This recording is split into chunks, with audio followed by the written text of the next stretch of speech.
快写，我在等你。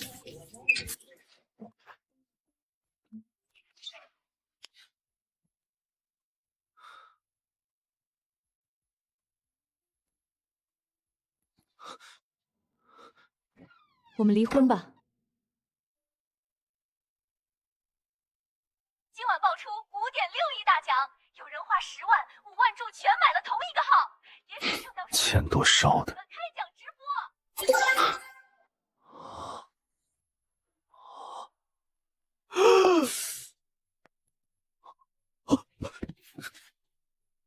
6、7、8、9、10、11，真是我买的那个号。我就想替表叔献点爱心，随便买个号。没想5.6亿竟然中了！5万注买这种号，要没猫腻，我当场吃翔。那你现在可以吃了。这事绝不能让刘红知道，只要我去领奖，刘红迟早会知道。这钱不能落在我名下，我和哥哥长得一样，身份证号也只差1位。哥哥就用哥哥的身份去领奖。开房不是更方便吗？非要来我家？来你家才刺激。他天天练拳，就是想着替他爸报仇。他爸被人打残了，这事儿还能传给儿子？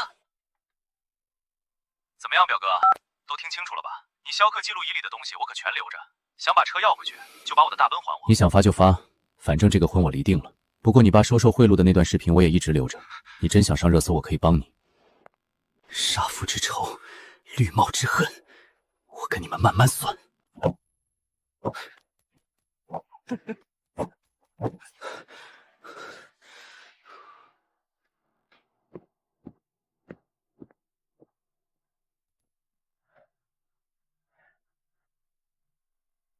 离婚协议发你了，没意见就去公证，之后再办离婚手续。债务全归我，逍客还得给他，算得真精。笑什么？有要改的没有？别的没意见，但逍客你开不走。你什么意思？车已经卖了。你昨天拿走钥匙，就是为了卖车还债？卖车是为了换车，我提了辆大奔，用不上逍客了。老公，别这么叫，听着刺耳。债务暴雷是不是假的？你是在考验我，对不对？我知道错了，咱们可以不离。说好了离婚就离，东西收拾好，公证铸件。你别冲动。我没冲动，我很清醒。喂，表叔，我问你个事儿。什么？奔驰不是他买的？50多万的债务就是秦罗民那边报的，车也和他有关，他当然能查清。你骗我！奔驰根本不是你买的，是你从表叔那里抢来的，人家已经报警了。走吧，公证铸件。报警？我根本不怕。秦国民那盒酒里的10万块钱才是他的命门，从老公到姓陈的只需要一个电话，他眼里只有钱，婚姻不过是一笔买卖，那就让他净身出户，急什么？好戏还在后头。陈志的债务彻底跟我没关系了。好了，1个月之后一起来拿证，祝你早日找到幸福。你那个白月光沈清林不是还单着吗？可以去追啊。谢谢祝福，也祝您幸福。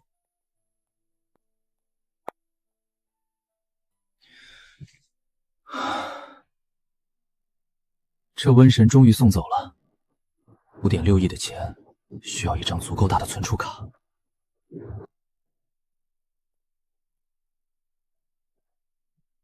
穿上这身衣服领奖，就没人知道我是谁了。这样还不够，领奖需要本人身份证，工作人员会看到我的脸。哥哥3岁时防疫针打错了，过量疫苗烧坏了脑子，到现在智力只有4、5岁。对，我哥跟我长得一样，就用他的身份证去领。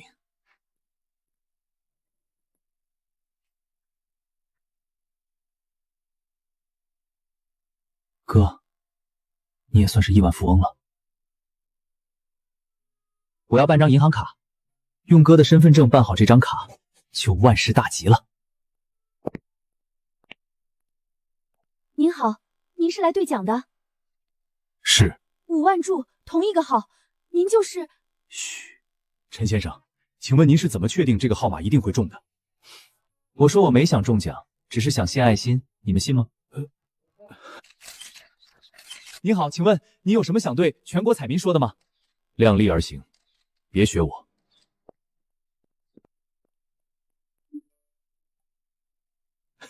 哥，这钱是你的了。回到江州就直奔银行，选本地网点，以后取用也方便，千万别出岔子，这可是改变我一生的钱。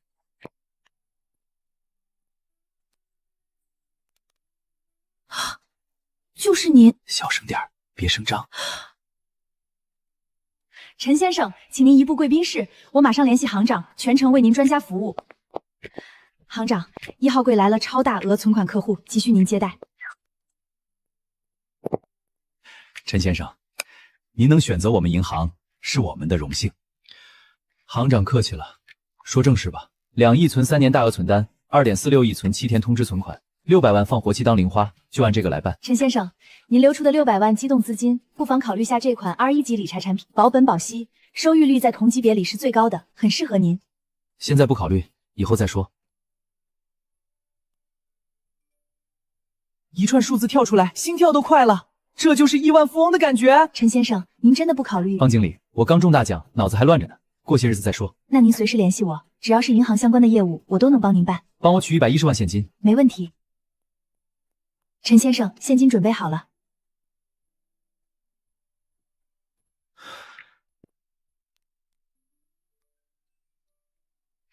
先还清债务，压了我几个月的担子，终于没了，太舒畅了。小直，你突然转钱干什么？给老爸钱还要理由，手头宽裕了。二哥，你干嘛啊？我又不缺钱。二哥现在能挣大钱了，别再打零工，给你的存着当生活费。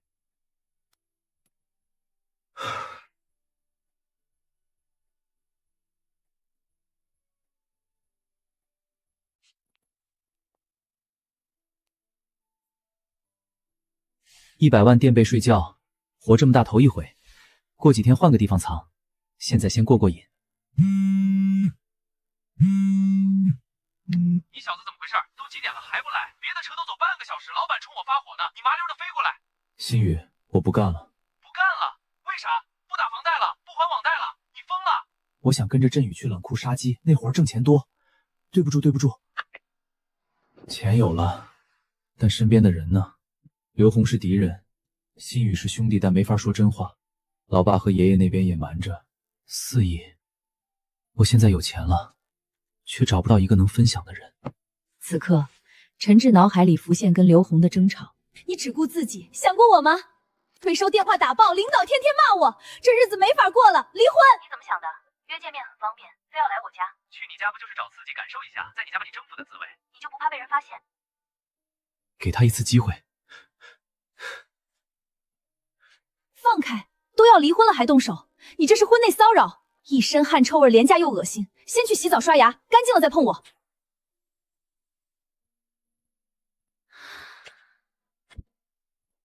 你敢乱来！现在婚内强奸入刑，3年起步，你想坐牢吗？他妈当年和别人相恋，他爸去理论被对方打伤了，他从小就练功夫要讨说法。原来这种事还能遗传。狗男女，我会让你们付出代价。陈志哥，你快来治安办事处吧！表哥看见一个男的跟嫂子搂搂抱抱，为了给你出气，让人打了。穿制服的保安把他铐起来了，要拘留。嫂子也刚到。打人的是不是很高，满身肌肉，说话底气很足？对对对，绝对是练家子，气场吓人。奸夫，终于抓到你了。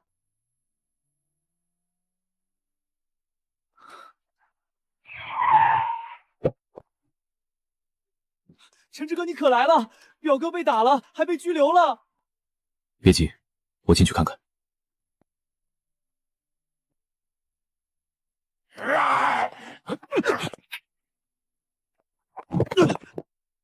厉害，真牛逼！怎么了，陈志哥？没事。你是不是认识那个穿冰色多扣衣服的男性？赶紧上楼看新宇。老志，安静！无关人员请出去。这是我兄弟，那是我前妻，这是因他而起。前妻，你真离了？已经提交申请了，马上就是前夫。姓陈的，别在这装可怜。哼，没钱还装大款，天天被催收电话追着跑，还有脸来这种地方装样子？同志，我是陈新宇的担保人，按治安管理处罚法，我们可以申请行政复议，或者交保证金暂缓执行。我现在就交，还交罚款，你拿得出来吗？他要是有钱，母猪都能上树。在吵什么？我们要解决问题，而不是激化矛盾。这样吧，我给你俩安排一间屋子，你们先协商一下，记住，不要吵架。小子，现在这屋里就剩咱俩了。那天看你大爷的眼神就把我惹毛了，今天这场冲突你是躲不掉了。你和刘红合伙背叛了我，我还没找你算账，你倒送上门来了。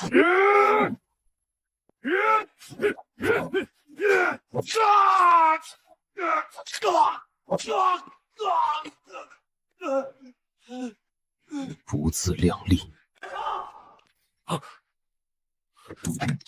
怎么回事？他追着我打，我躲不开才还了一拳，没想到劲使大了。你们看，这就是他打出来的。胡说！我2条胳膊都是他打断的。刘支室有监控，调出来看看就清楚了，看看谁动的手，按照法律规章制度处置。可他是在留置室里断了2条胳膊，这怎么解释？情况明确了，王秋阳先行施暴，陈志属于防卫行为，先送他去医院做伤情鉴定。陈志，跟我走，丁支队要见你。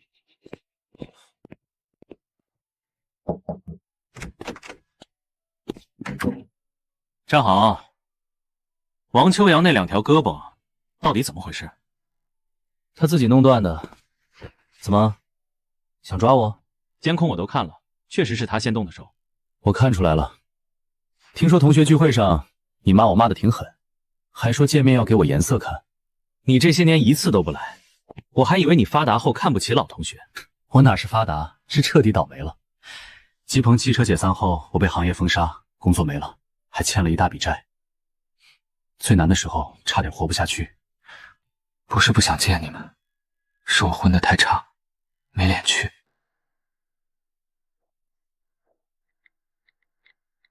先给你5万，明天我再转5万。我知道你这些年不容易，这5万你先拿着应急。行了，后面的别转。少废话，收下。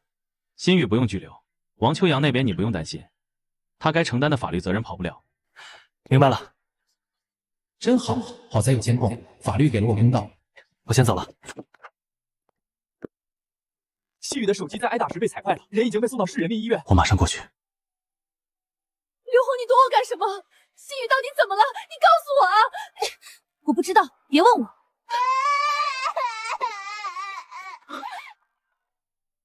老娟，别问他，上我的车，我带你们去找他。老支，西宇是不是出大事了？他没事，挨了几拳，在医院呢。哎，你这车哪儿来的？大奔？刚提的，别问了。行了行了，没大事儿，人家督察在这儿呢，打人的跑不了。陈新宇先生，我们调取了现场监控，证据确凿，王秋阳先行伤人，治安大队有人违规办案，我们会严肃处理，医药费和误工费，打赢方必须承担。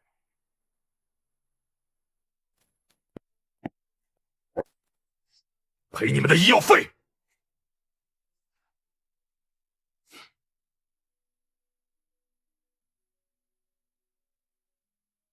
好强，下一个就是你。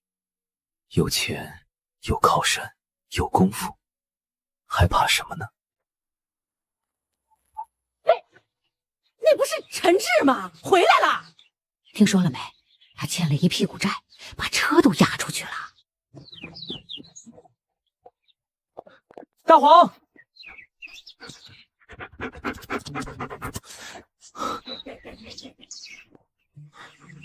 腿怎么瘸了？让郝强家的大狼狗咬的。前天郝强带着镇上的工作人员来果园，说要重新丈量母树，说是以前的母树不对。他那条大狼狗一进来就往死里咬大黄，要不是我抄起锄头抡了几下，大黄就完了。爷爷，你等着，我给你出气。别冲动，郝强不是好惹的，他有镇上的人撑腰。郝顺，这些东西村委上次的账还没结呢。老子是给镇上工作组拿的，村委招待记公账。可是我家周转不开了，你能不能写个欠条？写个屁！敢再拦着，老子打死你！陈志，让开！买东西结账，打坏的东西照价赔偿，地上收拾干净。我没带钱，那就写欠条。好狗不挡道！你这爪子痒了是吧？我给你挠挠。啊！我的手疼死了！谁派你来我家捣乱的？小智，你这是要惹大祸！浩顺是好强的人啊！从今天起，咱家不惹事，但任何人也不能再惹咱。回去告诉郝强，他家那条大狼狗，我爷爷果园里的大黄被打瘸了腿，这笔账我迟早跟他算。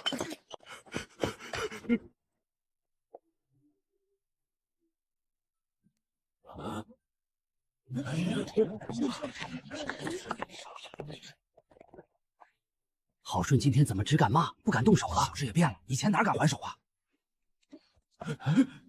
这么大的一条狗，真让小智一脚踢倒了。活了7、80年，我还没见过这种事儿。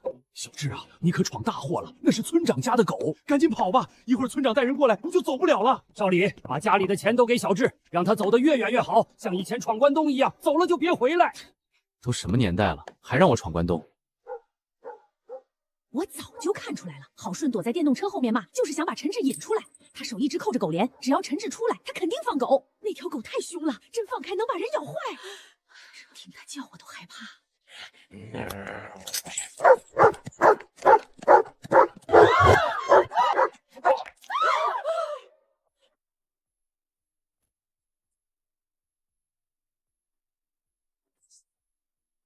那么大一条狗，他一脚就给踢倒了。小智从小打沙袋，看来真把功夫练成了。你们都傻了吗？他就是瞎猫碰上死耗子，碰巧踢中了狗的要害，也不看看那是谁家的狗。村长能放过他？这回他要出大事了。他这么一说，好像真麻烦了。村长家肯定不会算了。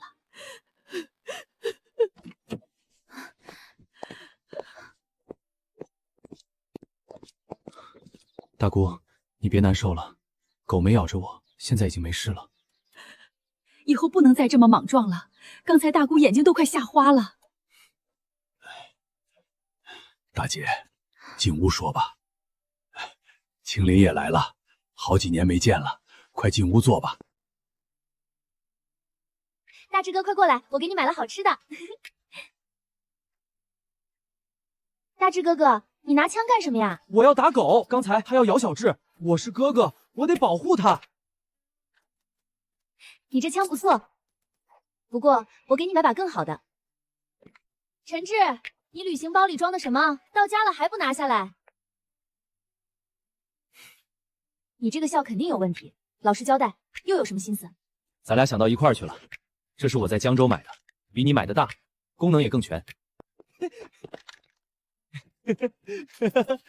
哥，你都有3支枪了，分我1支呗。给你，这下咱俩都有枪了。再有狗咬你，就开枪打他。你们俩站在一起还真像。小智、青林，别在外面站着了，进屋说话。来看大叔就行，买这么贵的东西干什么？年轻人得知道攒钱。小智，你看外面的死狗还在，郝顺连电动车都不要了，光着膀子跑了，肯定是叫人去了。他要是带一帮人回来，你下一步打算怎么办？大姑，你说的都对，不过别担心，我能解决。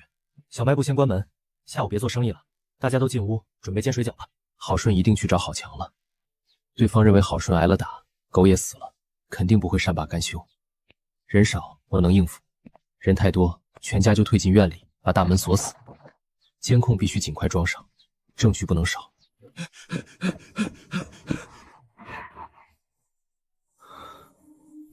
村长回来了，沙场最能打的几个老板也在，这次有人替我出头了，姓陈的父子俩死定了。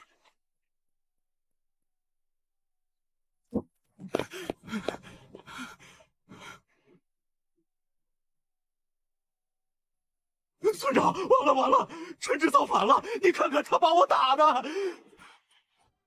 你他妈咒谁完了呢？村长，我不是说你，我说陈志那小混蛋。你说谁？我说陈志。你说咱们啥时候这么松过？挨了打还不许找回场子？这几天我们俩都快憋屈死了。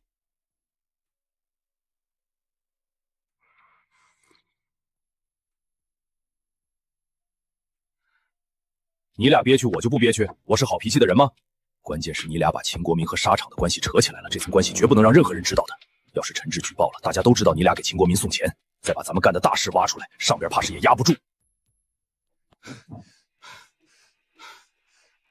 姓陈的怎么回事？胆儿肥了竟敢打你，是不是他们爷仨这几天皮痒痒了？放心，马上找人打回来，让我们俩去吧。那晚我们小看他了，没想到那小子还会点功夫，今天肯定不会再吃亏。刚才不是说过了吗？谁去都不能你俩去。今天这事儿和那晚不一样，那晚的事儿已经过去了，今天他打了郝顺，我们是去替郝顺报仇，不牵扯其他事儿。你俩短时间内不能出面，你们自以为是为郝顺哀悼这事儿去的，可陈志那小子无必这么想，他要是觉得你俩是新仇旧战一起算，把他惹急了，再发个视频啥的，后果你俩懂的。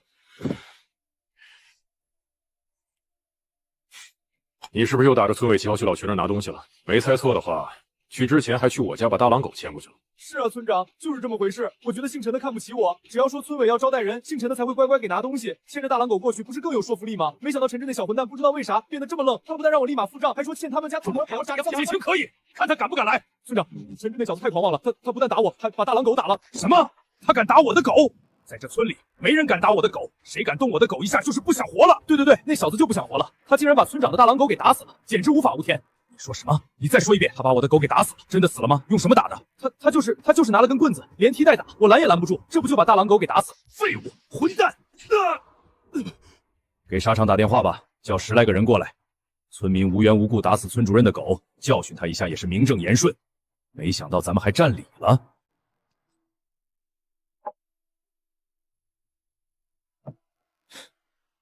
你能不能有点出息？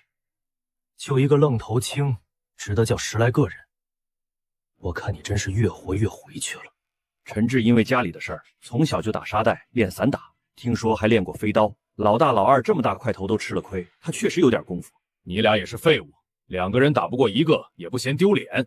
那天晚上是大意了，现在再去，非把他打趴下不可。别光嘴上厉害，既然那小子会点功夫，倒让我有兴趣了。这几天正好手痒，我亲自去解决他。你去确实有点大炮打蚊子，就当陪你练练。等把陈志打服了，让他顶着那条大狼狗到村委门口跪着。跟我走，带路去找那小子。好，我带路。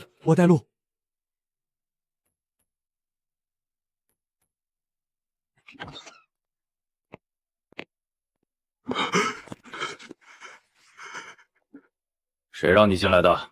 滚出去！滚！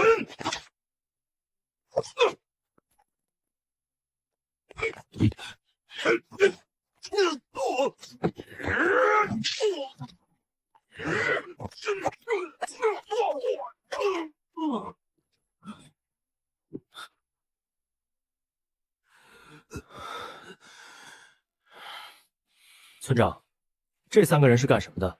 为什么我一进来，他们就直接对我下手？误会，他们都是我的朋友，刚才只是话赶话，别冲动。哼，这2个人我认识，真巧啊，前几天刚打过交道。我知道他俩开沙场，没想到跟村长还是朋友。就是一般朋友，今天没事儿过来随便聊聊。陈志，你找我有事儿？肯定有事。刚才这个人去我家小卖部拿东西，不给钱，还放狗咬人。我又想起来，村委欠我家小卖部的账已经拖好几年了，小本经营压不起了，还是把账算算吧。这阵子村委财务紧张，过阵子账款收上来，优先给你家结。既然村委财务紧张，为什么招待费花了这么多？从我家小卖部拿的东西还只是小头，大头肯定在别的地方。是不是有人打着村委旗号拿公家的东西自己用？要不我把账目发到村里工作群，让大家一起算算。没想到村委个别人能干出这种事，必须一查到底，绝不姑息。以后去你家小卖部拿东西，一律现金交易，不许再写欠条。以前的账先结清，账本留下。我要在村干部中间自查。陈会计吗？把陈志的账结一下。比如这个家伙，刚才说村里来了工作组，要拿烟酒招待，可我过来没看见什么工作组。难道他说的工作组就是那几个开沙场的？你跟我说实话，陈志说的是不是事实？你是不是打着村委旗号去拿东西？你这个调教员别干了！郝村长，郝顺刚才故意放狗咬我，我手里有证据。这件事你必须查清楚。你少在这血口喷人！看见了，放狗不成，他现在还想动手。这件事我会直接报案。那就报警好了。看来事实确实应该彻底查清楚。早就该报警了，我觉得这事儿都能上升到刑事案件了。你这个混蛋！你给我惹了多大的麻烦！我真错了，村长，别打，村长饶了了我吧！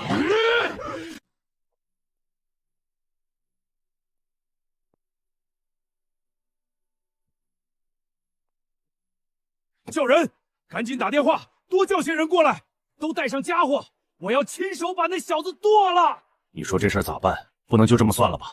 不能像对付别人一样直来直去。人叫的再多，万一抓不住，让他跑了，后患无穷。没准备好不能动，要动手就得彻底解决后患。就这么办，这几天准备准备，给那小子来个决定性的措施。陈志，等等我跟你一块儿过去。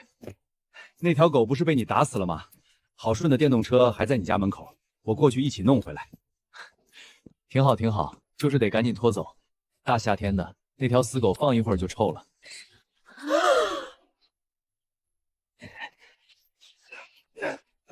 叔，慢点儿，别闪着腰。行了，我先弄回去。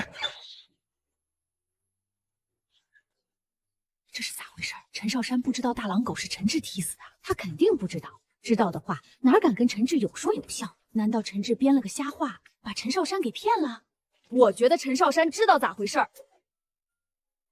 陈志刚才肯定去给村长送钱赔礼道歉了，肯定赔了好多钱，村长才饶了他，要不然他能活着回来才怪。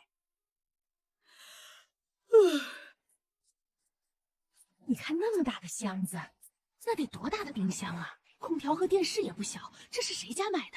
这么大的冰箱，咋也得1万多块钱，咱村没几家买得起。是你家买的吧？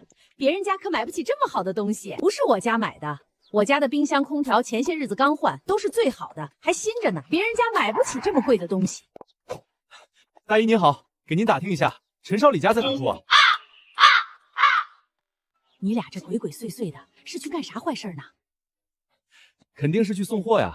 他家买的家电，我们去上门安装。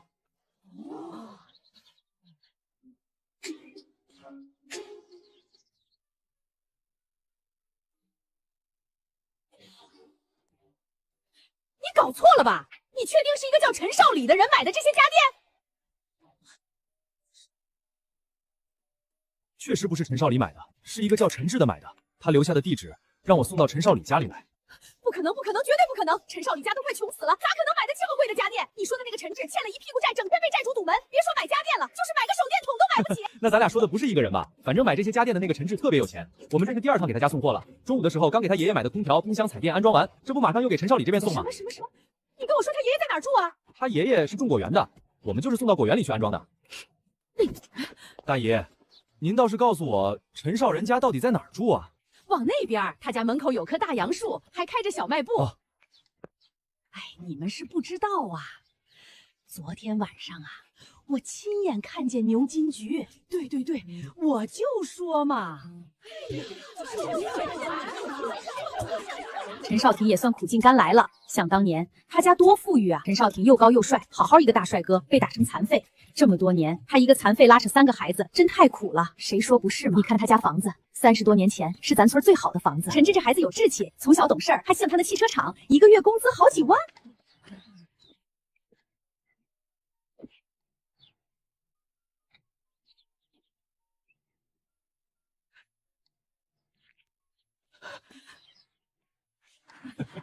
认出来，这不是陈英浩前面一个女朋友吧？他俩是大学同学，那可是咱们10里8村的一枝花，要身材有身材，要模样有模样。他俩后来就散了，这就奇怪了。陈志都结婚1年多了，他们俩怎么又走到一块儿了？难道真像电视说的藕断丝连？什么藕断丝连？我看他们就是一对奸夫。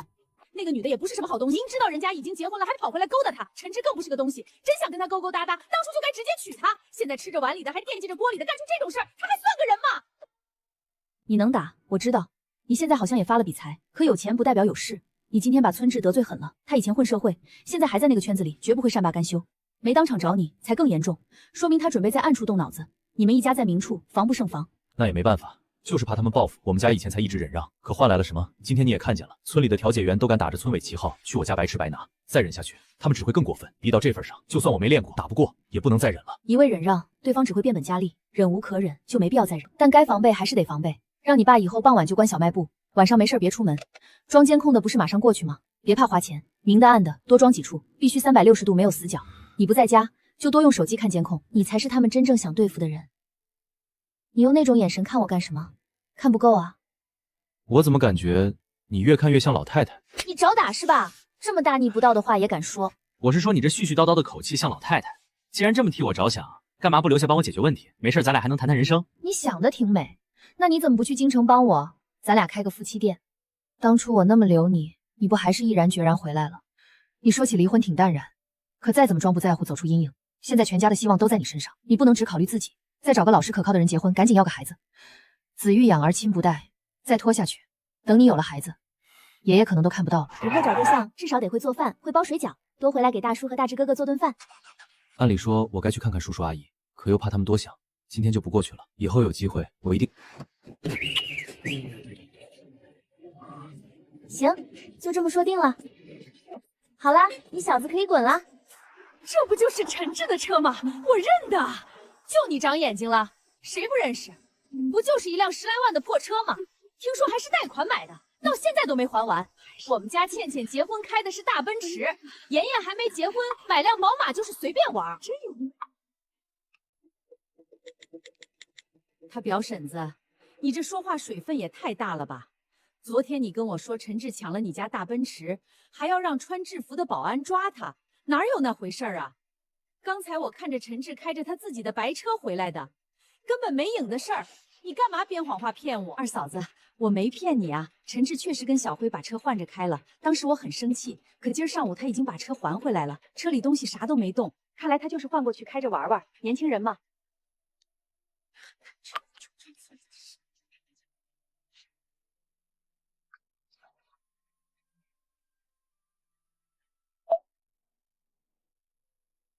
又怎么了？又想编什么谎话骗我？不是啊，二嫂子，别生气，我刚才忘了问你，陈志离婚了，你是他二婶子，这事儿你知道吗？什么？陈志离婚了？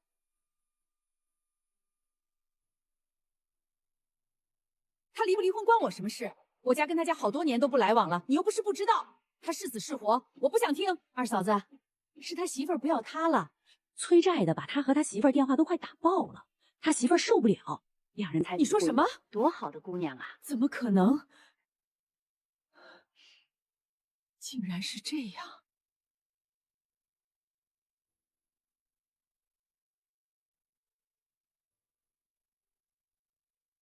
刘红给这个几乎没交流过的前表婶打电话道歉，还东扯西拉的，只不过就是想套他的话。刘红之所以都提交离婚申请了，还突然产生这样的想法，是因为他在次卧的床底下发现铺满了整捆的大红钞票，望着面前红彤彤一片钞票，刘红当时就懵了。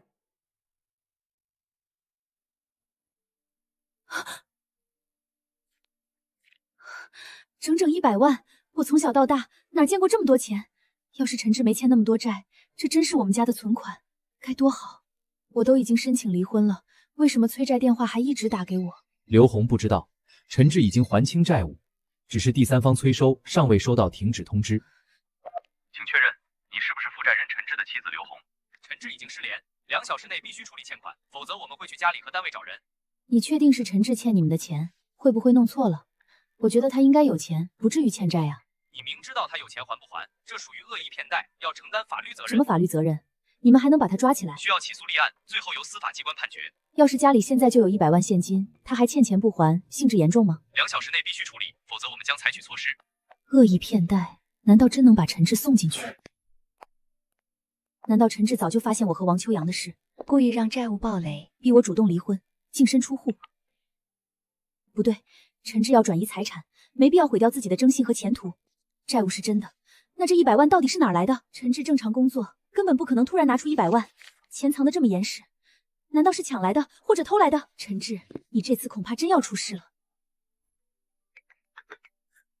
显示女客户流，要不要接？挂了，别接，这女人把我坑惨了，要不是她，我胳膊能断。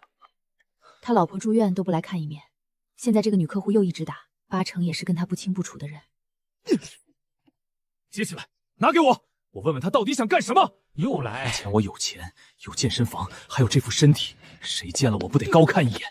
可在陈志面前，我就像个玩偶。监控只拍到你追着陈志打，你胳膊怎么断的？关键画面正好坏了，督察已经盯上我了，再查下去，违规办案也会被翻出来。丁浩威还是陈志的同学，这个亏你只能认。所以朋友，为了自保，转眼就把我卖了，你到底想干什么？活了30多年，我还从没这么狼狈过。以前觉得陈志是倒霉蛋，可我认识刘红以后，也落到了这步梯度。陈志名牌大学毕业，本来前途不错，认识刘红后才开始事事不顺。我以前顺风顺水，认识他以后也倒霉，原来他才是真正的扫把星。姐，放我耳边。打！你不知道我现在接不了电话吗？你这个扫把星还嫌害我不够！贱女人，扫把星！杨子，你心情不好，怎么骂我都行，可你怎么能说我是扫把星呢？昨晚我在治安大队外等了很久，最后出来的人却是陈志。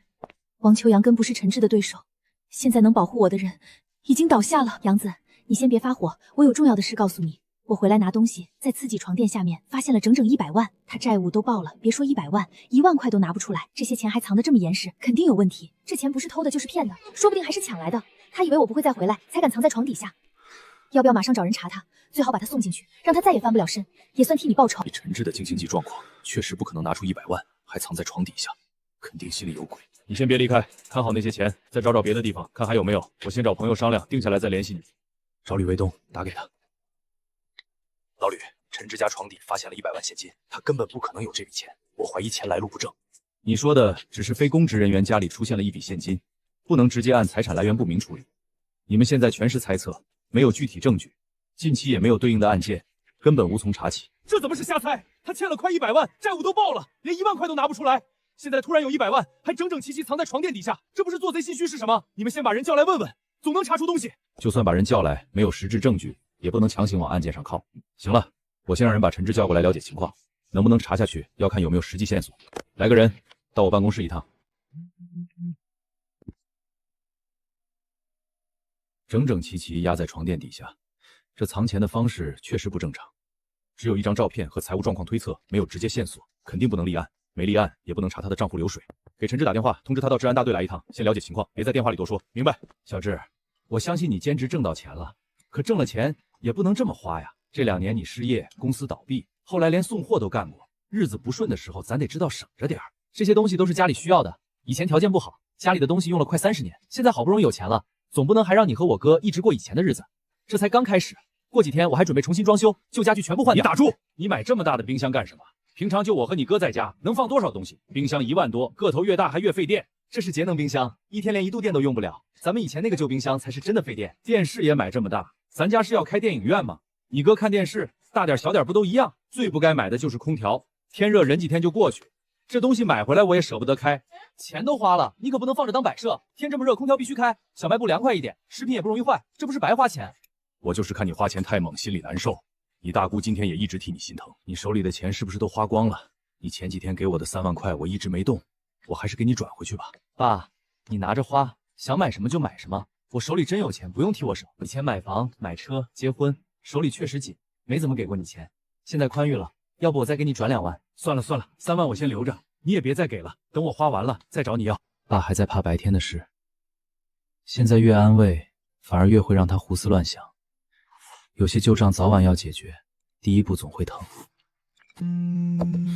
欠款都还了，崔少电话还没听干净。喂，哪位？这里是江州市治安大队，请问是陈志吗？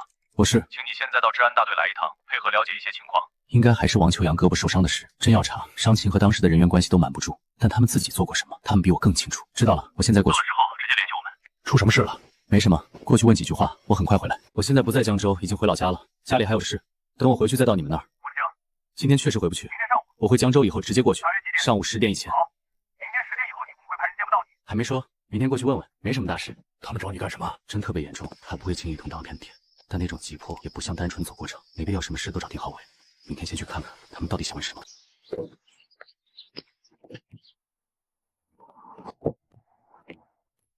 这2个人，我以前从来没见过。陈志，相信不用我说，你也知道为什么把你请到这里来。说吧，先说说你自己的情况。你想让我说什么？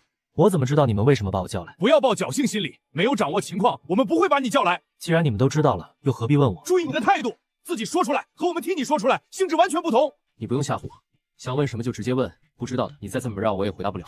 看来你是不想配合。我一直在配合，是你没告诉我该回答。就给你时间考虑，什么时候想说了，什么时候叫我看着他。这待遇倒还不错，非亲非故的过来一趟，还管饭。要是为了王秋阳的胳膊，他们直接问当时发生了什么就行。一上来只说我们已经掌握情况，说明他们根本不知道答案，是想从我嘴里套出线索。考虑了一天，想清楚该怎么说了吗？我一直在等你告诉我，到底要我说什么。看来你是真的认不清形势。我们给了你机会，是你自己不珍惜，非要等我提示你才肯开口。既然你需要提示，那我们就慢慢说。先从哪里开始呢？那就先说说你藏在家里床垫下面的那100万吧。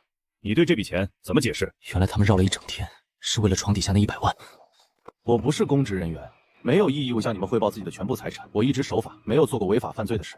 至于具体来源，在你们没有求下证据的情况下，我没有必要主动解释。不愿解释钱为什么藏在床下，那我们换个话题。你欠下那么多债，催收不断，征信也可能受到影响。既然你手里有100万，为什么不拿去还债，反而全部藏在床垫下面？陈志，你觉得自己很聪明？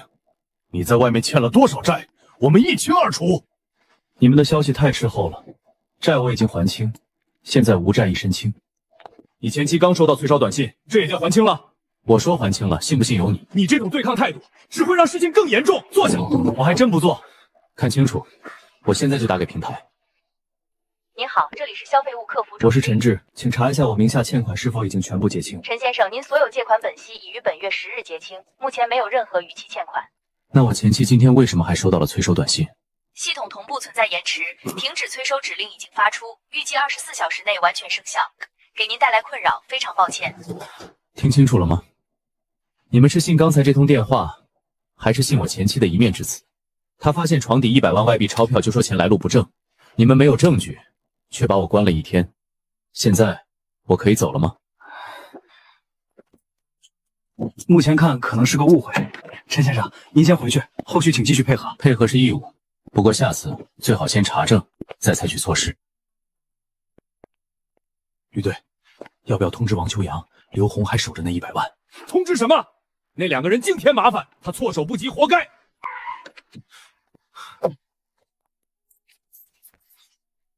你在这干什么？为什么把我家翻成这样？我就是看看，你突然有这么多钱，我能不担心吗？担心？你是想举报我，把我送进去，再独吞财产吧？你以前欠了一屁股债，现在突然冒出100万，谁知道干不干净？这是我凭本事挣的。既然还没离婚，这钱就该分我一半。你背着我联系保安，还和王秋阳不清不楚，1分钱也别想拿。你少扯别的，这钱本来就该有我一份。他故意绕开王秋阳，只盯着钱，避重就轻倒是熟练。就凭你想坑我的心思，1分钱都别想拿，拿上东西，滚！你等着，这事儿没完。我也没想算完。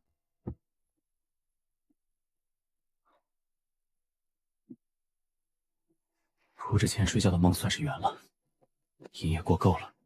既然已经露了富，这些钱继续放在家里，就是给贼留把子。欠债时他急着离婚，我忍了，可他想把我弄进去，这事儿没完。对，我家要换锁，现在就换，越快越好。房子已经和他没关系，锁一换，他别想再随意走出。100万存到这张卡里，对吗？对，全部存进去。婚还没彻底办完，先暂存在哥哥的卡里。恶心不恶心？挨了2拳又不是2只手不能动，还得让人喂。你刚经历婚变，我就不刺激你了。这可是幸福婚姻的示范。第2段婚姻别只看脸，丑妻薄地破棉袄才是老农民的宝贝。对，不能只看漂亮脸蛋。等等，谁是丑妻？说谁丑呢？嫌我丑，你还骗我给你生2个孩子。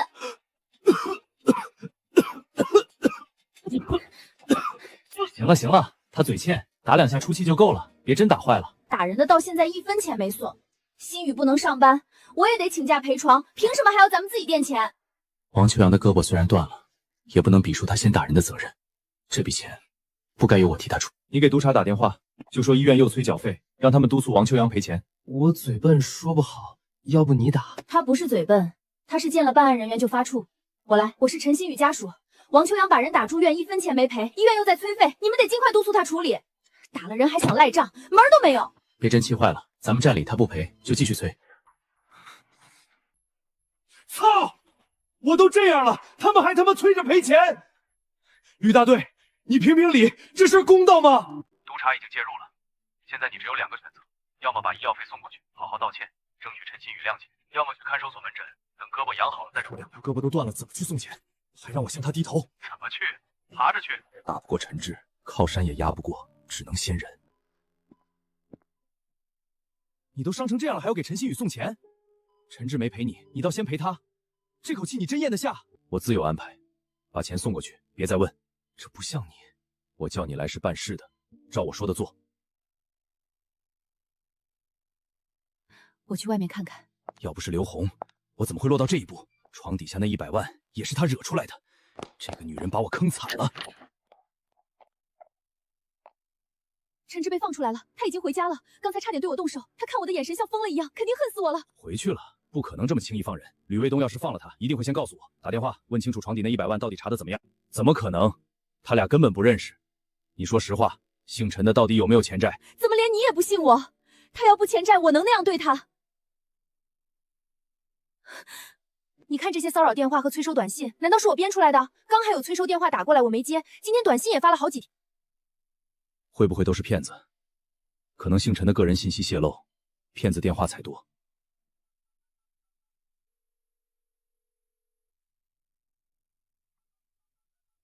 怎么回事？打通了，怎么没人说话？催收电话回拨过去，经常就是打不通。客服说，不是本人手机打过去，查不了负债信息。难道陈志真没欠债？那床底下那100万就说得通了。钱放账户，离婚时可能被查到，所以他才取成现金藏在次卧。他知道我从不去次卧，这不是巧合，是他早就算好了。白天我盯着那100万看了一整天，1分钱都没敢拿。早知道那是陈志背着我存的钱，当时就该全搬走。可现在我不敢马上回家，我忘不了陈志盯着我的那个眼神。本来我来医院陪床是认定了这个下家，可他在陈志面前不堪一击，2条胳膊断了，王秋阳靠不住。我得想清楚，和陈志还有没有可能。无论如何，不能和陈志离婚。陈志才是真正的潜力股，王秋阳靠不住。喂，我今天请个假，有点急事。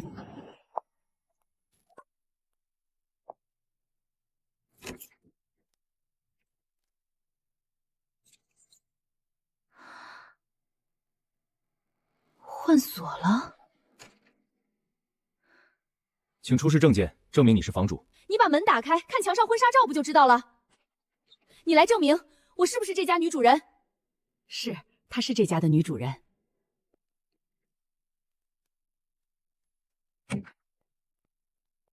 看清楚了吧？现在换锁芯。好，我给你处理。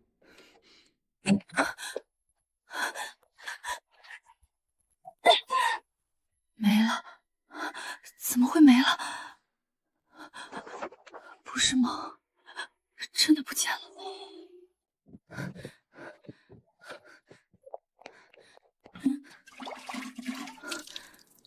打草惊蛇了，肯定转移了。家里绝对找不到了，他肯定不敢再放家里。那笔大额现金他能放哪儿？这么多钱，不可能一直带在身上。存起来了，他肯定把钱存起来了。我们还没正式离婚，只要找到存款证据，走法律程序，我就能分一半。去医院找王秋阳。人在这儿吧？这是3万赔偿款。3万，真给啊！数一下。纸呢？笔呢？快写！妈，这也太难看了吧！难看什么？该赔的就得赔。就这点钱，折腾成这样，你看你妈这架势，不知道的还以为中了奖。别说了，怪丢人的。丢什么人？你住院不要钱啊？误工费、陪床费、营养费，哪样不是钱？王秋阳也有今天，这钱拿着倒也不算亏。收条我拿走了。行了，东西我收着。你该干嘛干嘛去，别在这碍事。这么快就赶我走，怕我抢你陪床功劳啊？少贫，赶紧走。好好躺着。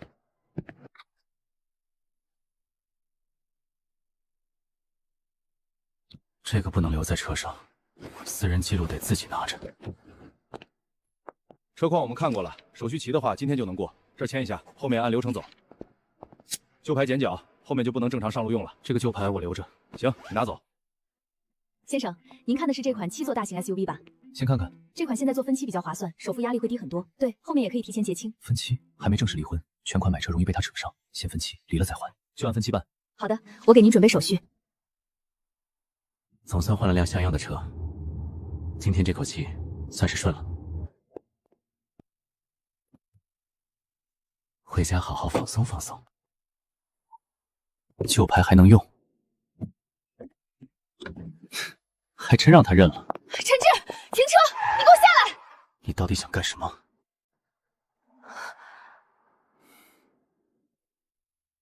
陈志，我有话想和你说。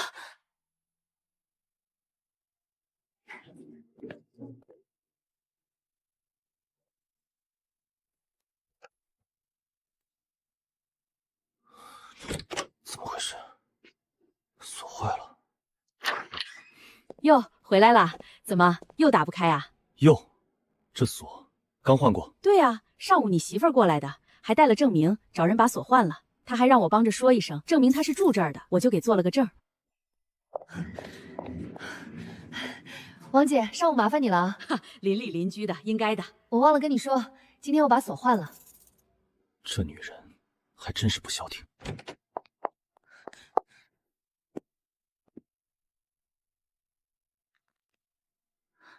我没想到你回来这么早，我正准备收拾呢。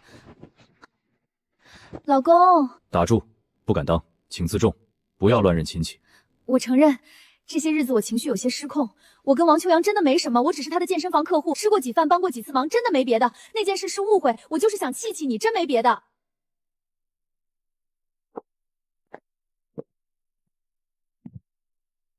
他的东西又回来了，看来今天上午不光换了锁，还把行李也搬回来了。我今天买了菜，准备做一桌好菜。你收拾完了就走吧。冷静期，他要是反悔，这婚就离不成。光我想离没用，还得他肯签字。不能马上赶他走，得让他自己再次失望，让他自己翻脸。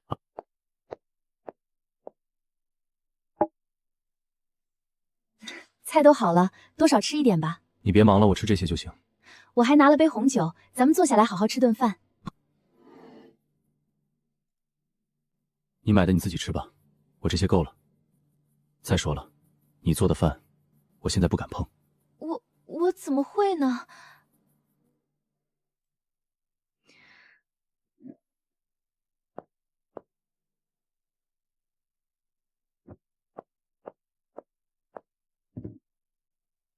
菜都好了，多少吃一点吧。陈志，咱俩要是真离了，两边老人怎么办啊？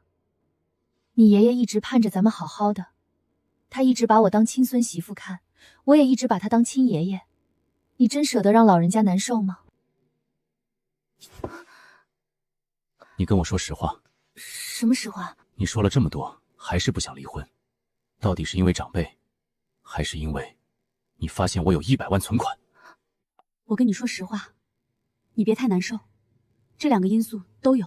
之前债务压下来，我真的撑不住，催债的天天打电话，我怕工作也没了，怕我们俩都被拖死。我不是不能你共患难，我只是那时候太崩溃了，发现你有100万，只是让我下定决心的一个导火索。你下的这个决心，就是赶紧找关系走后门，想办法去报案。他都知道了，想让警察把我抓起来，对不对？陈志，难道我的良苦用意你真的一点都感受不到吗？自从咱俩认识，我生怕你出点什么事儿。当我看到床底下藏着那100万现金时，我吓坏了。我第一反应就是你是不是铤而走险干了违法的事儿？你要是这次侥幸成功了，下次肯定还会干一票更大的，到时候连命都得搭上啊！我真怕有那么一天，要是真那样，我也不活了。所以我必须阻止你，且继续在错误的道路上走下去。我已家属身去保安局报案，到时候查出你有问题，还能算你自首。我这都是为了救你，你难道感觉不到吗？表演的真好，明明说的都是假话，说着说着，看来连他自己都信了，这自己感动的涕泪横流，这专业演员也比不作。那你直接告诉我，对于咱俩关系的发展，你打算接下来怎么做？就算负债夫妇车不是你，还撤销了因为咱离婚家里，到时候过日子。明天你会看到真相的。今晚先休息吧，别再次我挤着了，回主卧睡吧，床宽敞点。不用了，这儿挺好。咱俩离婚申请都提交了，还是分房睡合适，免得以后扯不清楚。你怎么这么见外啊？那时候我不是在一怒之下吗？压力那么大，我说话确实冲了点。我主动给你赔个不是，别生气了，跟我回去吧。你别这样，有话说话，别拉拉扯扯的。既然话都说到这份上了，你先出去吧。你对我就这么抗拒吗？不是抗拒，是有些话一时半会儿说不清楚。你先出去吧，以后的事儿以后再说。那你刚才开回来的新车到底是怎么回事？你哪来的钱提车？明早去民政局，你自然就坐上了。至于车怎么来的，无可奉告。那你藏在床底下的那100万现金呢？你总能告诉我从哪儿来的吧？不好意思，这个也无可奉告。明天一上班就去撤销离婚申请。那好，就看明天你又怎么变吧。房贷已经逾期1个多月了。中奖之后，我立马还清了信用卡和网贷，故意没还房贷，就是为了等银行的人上门，用我的财大声粗来给刘红一个教训，彻底划清界限。你该不会是拿那100万买的车吧？哼，在你眼里，除了那100万，我就另外拿不出买车的钱了？不，我相信我老公的实力，这车太棒了，比 Q5 高档太多了。这车隔音效果真好，坐在车里发动机声音都听不见，底盘也够稳。你能不能跟我说实话？你是不是兼职接了大活啊？你本科北师大，硕士北理工，读研那会儿就在人工智能顶级会议上发过论文，毕业时大厂都抢着要你。当初要不是为了照顾家里，你也不会回江州进力冠，一入职就20万年薪，那时候多风光啊！后来你们团队跟着萧毅跳槽到吉鹏，力冠的老板翟香生亲自出面都没留住你们，结果翟老板放话说要在江州封杀你，吉鹏突然倒闭，你们确实被封杀了。但你现在能买得起这么贵的车，一定是私下接了大厂的研发，拿到了高额酬金，对不对？我就知道我老公有真本事。喂，哪位？银行好，请问是刘红女士吗？我是银行负责房贷催收的工作人员。您丈夫陈志的房贷已逾期1个多月，此前多次联系他均无回应。今天我们收到他的短信，告知接下来的房贷问题由您负责沟通。我们将在接下来几天安排工作人员上门催收，请您尽快处理。你们肯定弄错了，他刚买了一辆几百万的豪车，怎么可能连房贷都还不上？刘女士，我们系统的逾期记录清晰明确，不会有误。如果今天下班前仍未还款，后续将启动相关法律程序。好啊，陈志，搞半天你在这算计我，连房贷都逾期了，你装什么阔绰？你是不是想做局骗我不离婚，继续给你家当免费保姆？你被封杀后一事无成，沦为社会底层，我还真以为你翻身了，全是假的。谁说我兼职接大活了？我可没说过。至于这车，这不刚买的吗？放屁！这车要真是你买的，我生吃了它！我敢拿脑袋跟你打赌，我敢拿脑袋跟你打赌！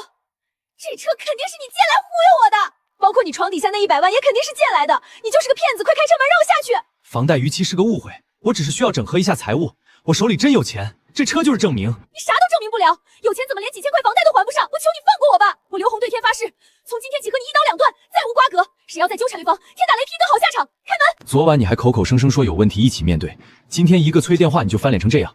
行，如你所愿。这女人打车回去，肯定又是去收拾东西分家产了。不过没关系，行车记录仪把她刚才发飙的过程录得清清楚楚。以后等她知道真相求我时，我会放给她好好回忆回忆。有个同学在这儿当中介，先去问问有没有合适的房源，得买个大点的。以后冬天能让爷爷、老爸、哥哥他们都到城里去过冬，住上集中供暖的房子。你可是稀客呀，哪阵香风吹来的？找我什么事？几年不见变漂亮了，你这昔日的假小子，什么时候历练的跟职场精英似的了？就你嘴贫，找我有啥事儿？是请我吃饭，还是想看房子？找你肯定是房子的事儿。我想让你帮我把现有的房子卖了，然后再帮我看看有没有好房源。我想换套大点的。你要换多大的？我们小区同户型的房子这2年最低都73万了，你想挂多少？跌破70万吧，我想尽快出手。跌破70万，那你亏太多了。不过这价格我们公司可以直接收，但你这套房子不是还有贷款吗？跟你说实话，我不但有贷款，而且已经逾期1个多月了。老同学，你开玩笑吧？房贷都逾期了，你哪来的底气说要换大房子，甚至看别墅？1100多万。你哪来这么多钱？你逾期只是为了恶心我前妻。你刚才说能捡漏的别墅，到底是谁的房子？这房主其实是我本家二大爷，尧天集团的林峰文。他公司现在资金链断了，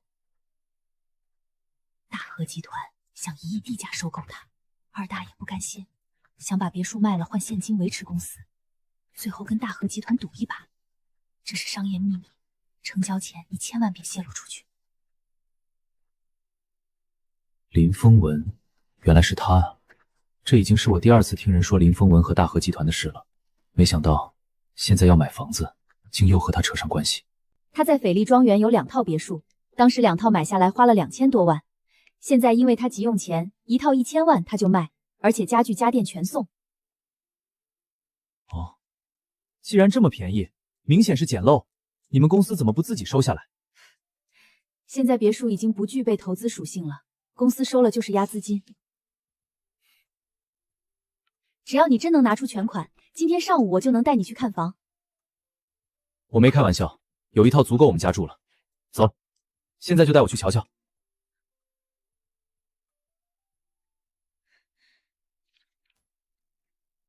领导，你们看仔细了，在财产和债务上，我们早就划分得清清楚楚，毫无关系了。可你们的催收人员凭他一条短信就天天打电话骚扰我。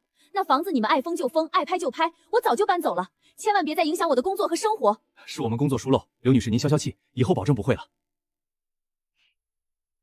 本来这事我不想说，但既然陈志用这种下三手段坑我，那我就跟你们透个底。他其实有钱，就是故意赖账不还。他手头现在至少有100万现金，我亲手拍了照片和视频。刘女士反映的情况很重要，陈先生名下有大额资产，却故意拖延还款，属于恶意违约，立刻整理材料移交法务，马上起诉他。同步申请财产保全，向法院申请冻结他名下的所有资产和银行账户。那最好了，你们该封赶紧封，让他彻底破产，一无所有。昨天下午他突然开回来一辆新的奥迪 Q7，还跟我说这是他买的。我感觉这辆车的来路不正，他名下确实有一辆奥迪 Q7，不过是昨天刚刚按揭购买的。这怎么可能？他都债务报备了，还能贷款买车吗？他的债务刚刚逾期，然后很快就全部还上了，所以他的征信还没出现问题。不可能，债务暴雷，失业是事实。不对，贷款买车，有钱怎么会贷款买车？那100万绝对不是他的。为了不离婚，不知道去哪里弄来100万现金，还去贷款买车，真是煞费苦心啊！走吧，该查的都查清了。王秋阳说的没错，陈志只是刻意伪装，往后我安心依靠王秋阳。二大娘在家，坐我车过去，结束我送你回来。10多年老同学，你还要托我帮忙处理房产？看完房刚好午饭，不打算请我吃顿好的？还真没这个打算。俗话说，美酒不可糟蹋，佳人不可唐突。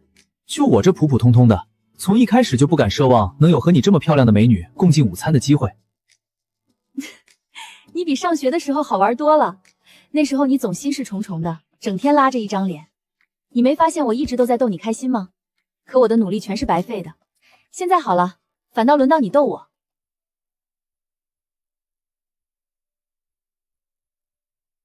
这车不错，你的？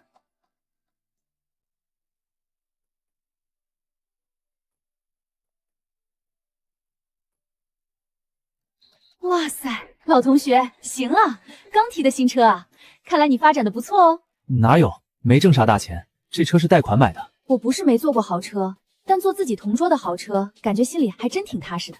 可惜你是贷款买的，要是全款的话，我心里就更踏实了。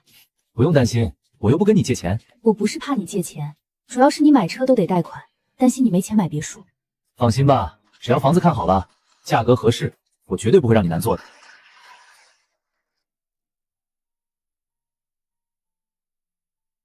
这一套3层的，现在他们家在住着。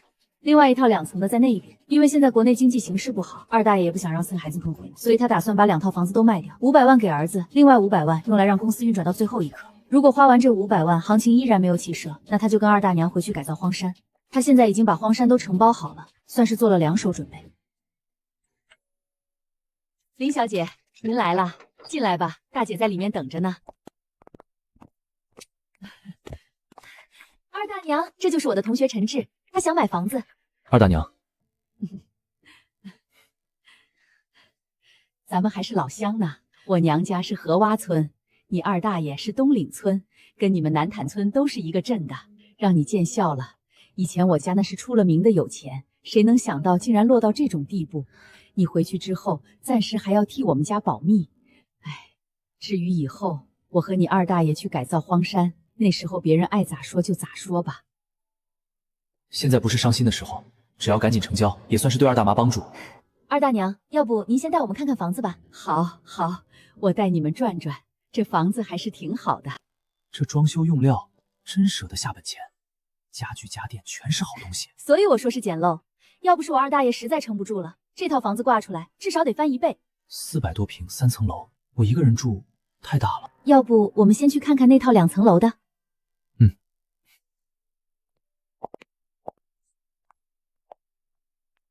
这套就是二大爷给儿子准备的，装修好了还没住过，全是新的。这套舒服多了，大小也合适。你确定这房子没别的问题？抵押过没有？一房多卖那种事不会有吧？我不是信不过你，是怕，到了这地步会不会搞些非常规手段？我干房地产这么多年，这点把关还是拎得清的，该查的每项我都会查，绝不会放过。行，那就定这套2层的了。价格方面你还有什么想法？你二大爷家到这份上了，我再压价就太不地道了。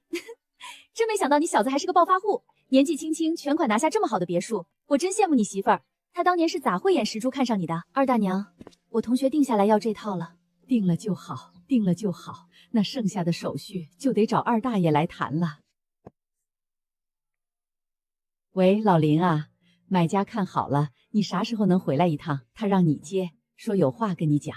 二大爷，欣然啊，你这办事效率可真高，你这是给我解了燃眉之急啊！二大爷您别客气，这就是我本职工作，应该的。客气话先不说，听你二大娘说买主是你同学，你俩先在家喝口茶，我马上就回去。眼看中午了，我请你们吃饭，顺便聊房子的事儿。好，我二大爷一会儿就回来，咱俩先等一等。全款交付，我这也是在帮他的忙。几天之后，这房子就是我的了。几天前还是负债累累的人，现在豪车开上了，别墅也要买了。拼命的时候生活一团糟，反倒是不经意间，幸福自己跑过来了。喂，怎么了？小陈啊，赶紧回家看看吧！你家门口来了3个人，对着你家防盗门又是钻又是磨的，不对劲儿啊！我一开始还以为是换锁，后来一瞧不是那么回事儿，他们从上下给你家门上装了一溜外锁。我问他们想干啥，他们说是刘红出钱请来的，说家里放了100万现金怕被偷，这明显不对头啊，小陈。没事儿，让他发泄去吧。不就是个防盗门吗？回头换个更好的。大家看看这意大利进口的大理石地板，纹理细腻，光洁如镜。这是德国进口的超白玻璃，通透无杂质。室外的风景一览无余，院子里种着珍稀花卉，等喷泉开启时，水花在阳光下就像洒落的水晶，特别好看。楼梯扶手是用檀木打造的，质地温润，还散发着悠悠的木香，上面的雕刻细腻，花了不少钱，真有点期待，想亲眼看看那个势利的女人看到这条朋友圈时的表情。你这招不错，给他装1溜锁，够那小子气个半死了。气死他只是小惩罚，两口子闹离婚报警也没用，只能吃哑巴亏。他把你打成这样，这仇咱们记下了，接下来必须想办法加倍报复回来。仅仅报复可考，不报此仇，我誓不为人。那都是后话，你先安心养伤。这是他买的别墅？你说什么？没什么，我觉得他是在玩花招。前几天他几10万债务都逾期了，现在就敢吹自己有别墅，他脑子进水了吧？这地板砖看着跟真的一样，我看他就是离婚受刺激，脑子坏掉了。这就是我同学陈志。这么年轻，听说你想全款买别墅，我还以为得40出头呢。林叔好，一直听欣然提起您。你是南坛村的吧？一个农村出来的年轻小伙，不到30岁就能全款拿下1000多万的别墅，在全市都没几个。林叔过奖了，赶上好机遇而已。走，既然一家之主都在，咱们里里外外好好看看去。卖这房子我确实心疼，这是我给儿子置办的婚房，就这一个独生子，里里外外我可下了不少心思，用料全都是最好的。不过按照老家的规矩，婚礼要在老房子办，办完婚事他俩就暂时住那边。这栋新房1天都没过来住过，现在卖给你，我心里挺平衡。咱们都是一个镇上的，你比我儿子还小，全当是肥水不流外人田。刚才欣然跟我说了，你觉得这个给偏给的低，没再跟我压价。二大爷在这里谢谢你了。二大爷，我已经占了便宜，怎么好意思再压价呢？既然双方都没意见，如果资金到位，明天咱们就可以去房管局办理过户，一手交钱一手房，顺顺当当。要不然明天再办理过户吧，下午我要回趟老家接我哥，这套房子我想过户到我哥的名下。你哥是我直言啊，他那种特殊情况，干嘛把这么大的房子落在他名下呢？实话跟你们说吧，买房的钱是一位有钱亲戚出的，对方唯一的条件就是必须过户到我哥名下，主要也是为了我哥。等以后我们都老了，他名下有套大房子，下半辈子也能有个安稳保障。原来是这么回事儿，这是大好事啊！今天中午你必须留下吃饭，到了二大爷家哪有空着肚子？二大爷，这太叨扰了，真不用麻烦了。咱们是一公社的老乡，到了我家不吃饭就是看不起我。咱们2个村离得近，你们村我有不少熟人，比如那个办洗鸭场的陈少信，你认识吧？认识，一个村的。陈少信搞那个加工厂，原料全是沙镇镇冷库给的下脚料。当年有人跟他竞争，那人跟我还是远房亲戚，我原本不想给他，可他把堂兄给搬出来了。他堂兄是市纪委书记陈少义，有这层关系打招呼，我只能把下脚料全给他。这些年他逢年过节倒也挺会来事儿，但这几年行情差，大家都赔钱。陈少信不仅不帮衬，还在背后捅我刀子。他以销售降价为由，逼着冷库大幅降价。他还威胁冷库不降价就直接停产。现在是行业寒冬，他若停产，下脚料全得烂掉处理。我硬是被他要挟了。别客气，咱们边吃边聊。好，不客气。不好意思哈，初次见面就跟你背地里说你们同村人的坏话，但你应该看得出来，我对陈少信确实有情绪。现在见着他同村的人了，我就忍不住发几句牢骚。跟你说实话，如果我能挺过这一关，行情好了，我的公司能起死回生，我高低会给他停了下脚料。二大爷，你做得对，于这种小人就是不能客气。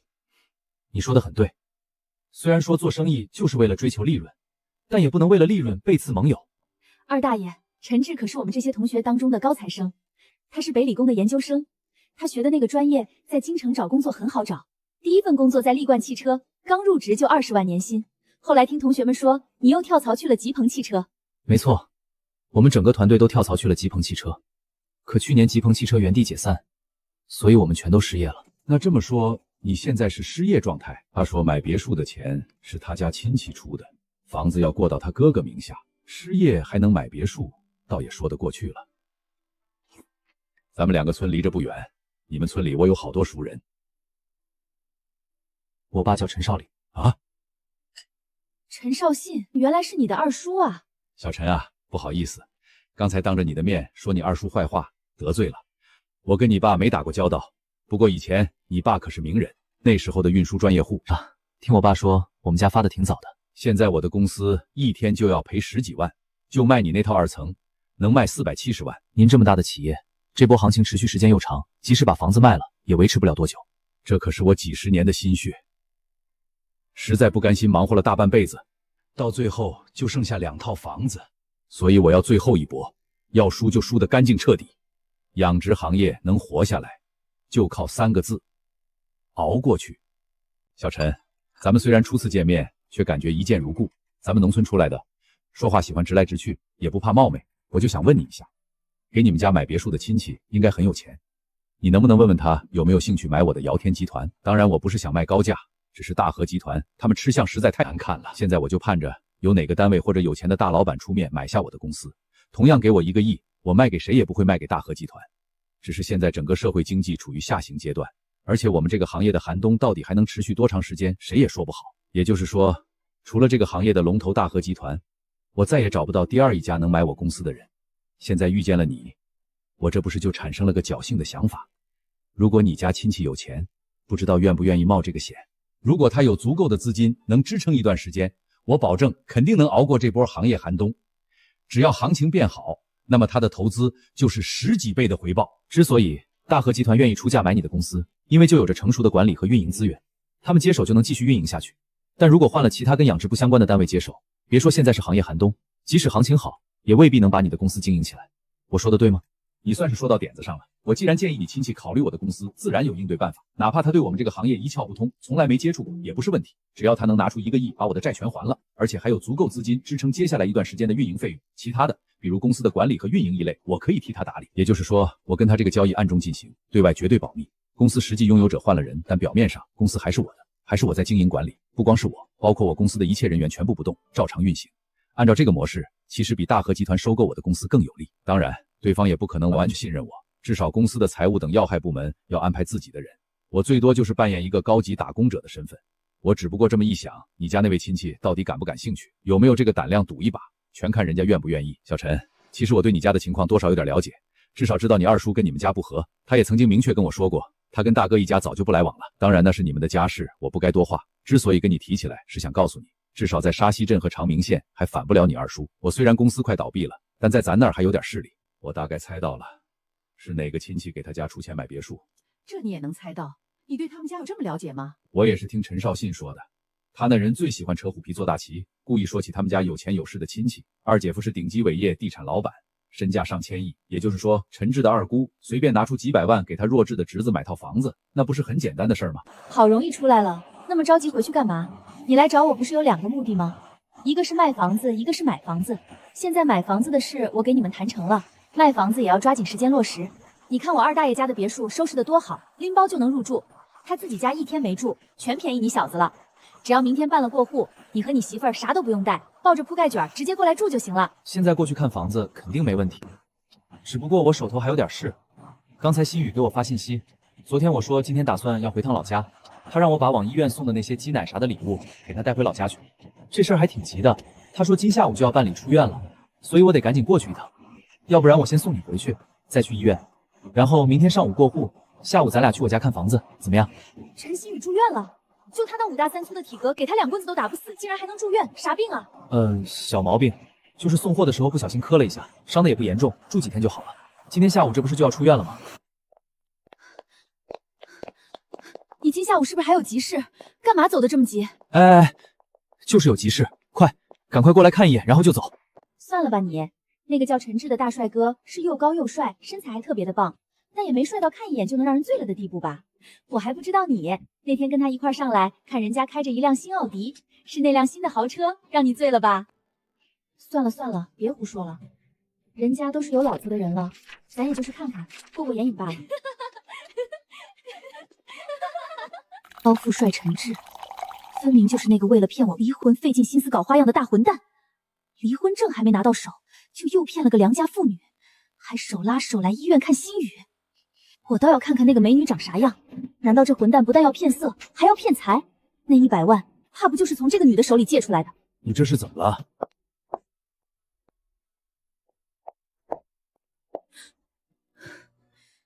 陈志，你这个骗子，这是又从哪儿骗来的良家妇女啊？有没有告诉她，你刚提的奥迪 Q7 不是贷款买的，而且买了别墅啊？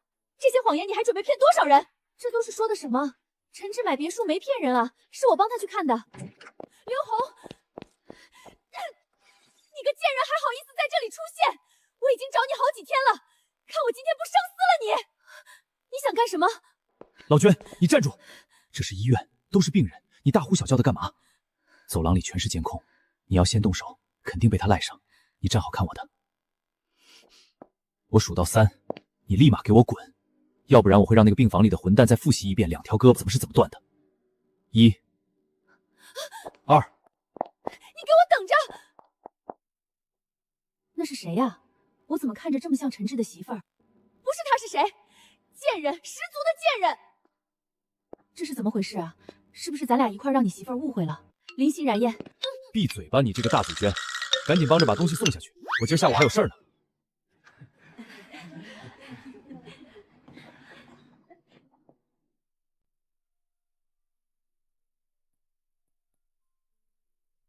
刘红越想越觉得有这种可能。刚才又看到陈志，他来看陈希雨，这小子还真有一套啊！竟然领着一个制服美女来的。以前我以为他很老实，原来这小子真有心机啊！背着我早就找好了后路。你到底怎么了？究竟发生了什么事？神神秘秘、鬼鬼祟祟的，你到底是来陪床的，还是来破案的？怎么着，吃醋了？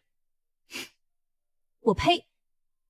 我吃他的醋，那小子是我扔掉不要的。关键是刚才那个女的，她说陈志买别墅是真的，这就有问题了。没错，确实有问题，是得好好查一下。万一那混蛋真的有钱了，那你不得后悔一辈子？趁着现在这婚还没离下来，你回去还来得及。正好他挖空心思的不想跟你离婚，回去你俩好好过日子去吧。胡说八道什么呀？你才吃醋了呢！我是想知要真有钱了，不能便宜了他。还有，他的钱算是婚内财产，我必须要分一半。把他的钱要过来，不还是咱俩的吗？咱不是查过陈志好几次了吗？他的账户里根本没钱，而且他钱债都还不上，不可能这么几天这小子就突然发了大财吧？中彩票也没这么快。不对，我突然想到我忽略了一个问题，那就是他们合伙的那个加工点很可能已经偷着开工了，并且陈志已经开始分到了钱。什么加工点？我跟你说说他这个加工点的来历，你帮我分析一下到底怎么回事。以前我跟你说过，陈志入职力冠汽车，被分在公司的智能制造团队工作。之后，2大顶级财团合股的吉鹏汽车入驻江州，陈志所在团队在主管萧毅的带领下跳槽到了吉鹏汽车，你还记得吗？你说这些跟陈志有钱有啥关系？你别急，我从头给你说。萧毅这加工点利用技术和人脉做汽车附件，后来贷款2000万扩大规模。陈志入职后，萧毅拉他入股，给1%股份。陈志的研发让效率提高30%，成本降5%。萧毅又奖励陈志2%股份，陈志占股3%。团队跳槽吉鹏后，产品全供吉鹏，却被翟湘星封杀。吉鹏解散后，加工点停摆，还被银行查封，但他们没放弃。陈志的钱肯定来自这个重开的加工点。那好办啊，通知银行和翟湘城，加工点在哪儿？我知道，陈志带我去过几次。那就妥了，我让人调查，让他们罚到倾家荡产。好，你赶紧把位置发我。我给你当向导。陈志，你怎么又换新车？这次又是抢了谁的？看不起谁？我就买不起新车，非得靠抢。上一辆大奔不就是你说抢来的吗？抢大奔不怕被警察抓，别人抢东西被抓，陈志抢大奔都没事儿，厉害。不过他说这是贷款买的，这车坐着肯定舒服。我坐你车找你舅老爷给新宇算卦，你添什么乱？心雨还要办出院。心雨早好了，让他自己办。我是真有事儿，想让你舅老爷算算他今年运气，我被吓着了。那你上去跟心雨说，快去快回。好嘞，我也去，让你舅老爷给我算算啥时候能找到白马王子。我勒个去！我回老家有正事儿，你们都跟着凑什么热闹？陈志，你小子行啊，年纪轻轻就买这么好的车，贷款买的。贷款买的就不是买的啦。你让我和心雨贷款，我们能付得起首付吗？后续还车贷我们同样还不起。过2天心雨好了，你把车借给我们，让他拉我出去旅游。老娘还没坐过这么好的车呢。车上留3箱奶，1箱给你爷爷，另外2箱去你舅老爷那儿算卦用，算卦钱要给，也不能空手去。留1箱给爷爷就行，去舅老爷那儿从我家小卖部拿点别的。听说那老瞎子不喝牛奶。陈志，拐弯，咱们再去一趟镇上。咱们刚从那边过来，你又去镇上干啥？你甭管，我忘了点事儿，几分钟就到，再去一趟。你都带礼物了，今晚必须在我家吃饭。我不在你家吃，刚给我妈打电话说要回去，好久没吃她做的红烧肉了。我回家吃完，晚上咱们再一块去找你舅老爷算卦。你开着，先熟悉树下车性能。送我回家后，你直接开着回去吃红烧肉。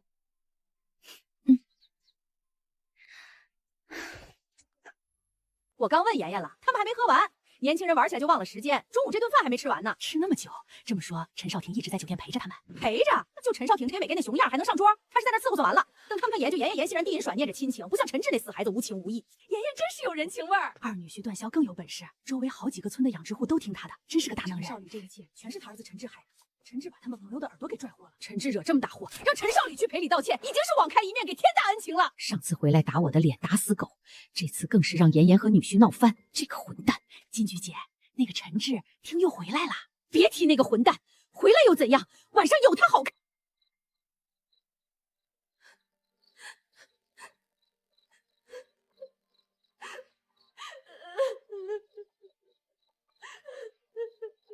对，那个混蛋罪该万死，早该死了。妈，他实在太欺负人了，让老娘不爽也就罢了，还欺负问到我女儿和她朋友头上，这事儿必须找回来。这么多年我们一直压着陈少丽家，什么时候轮到他让我们气成这样，绝不能忍。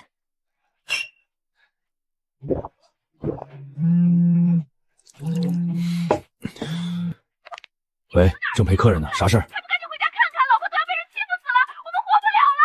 陈志那个混蛋挑唆段霄，甩了咱们妍妍一耳光，还有他把村长家的大狼狗给打死了。那可是村长家的狗啊，打死了，村长居然连个屁都没放。你先别嗷嗷了，快说到底咋回事？行了，别再大半夜的嚎丧，我心里有数，马上回去处理。陈志打死村长家大狼狗，村长能善罢甘休，这不科学啊！不过这小子长能耐了，把我老婆跟闺女气哭，这笔账绝对不能算完。没啥事，村长，我刚听到个谣言，说你家大狼狗让陈志那小子打死了，就他那怂样，借他100个打。闭嘴！既然知道是谣言，还打电话放闲屁，我家啥时候养过狗？养过5年了，谁不知道？他咋突然不承认了？老郝，我问你个事儿，村长家那狗……别说狗，我对狗过敏，谁再跟老子讨论狗，老子跟他翻脸！老郝，不，少山，村长家大狼狗是不是真死了？反正听说大狼狗在街上死了，是我用小电车拖回来的。至于怎么死的，你别问了。他没说实话，肯定知情，这是在忌讳陈志。行，我知道了。你再说一遍，今天到底咋回事？看着可吓人了。还有那狗，他一脚就把村长家的大狼狗给踢死了，我亲眼看见的。从小练散打，练飞刀，原来真这么厉害，而且一直隐忍，这小子太有心机了。你还愣着干啥？赶紧找人去他家，把那小生拖出来打个半死。咱家妍妍从小娇生惯养，我自己都舍不得打一巴掌，你还考虑啥？陈志那小子的车今晚就停在他家门口，现在让人去他家堵着，打他一顿我才解气。老子不叫你消停，我踹死你！别惹陈志，不管咋说，那是我大哥一家，陈志是我亲侄子，说到底都是一家人，闹啥闹？这些年两家不打交道，就离他远点，不来往也别惹他。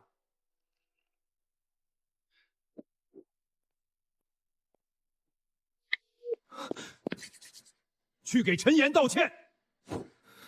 是，妍妍，我错了。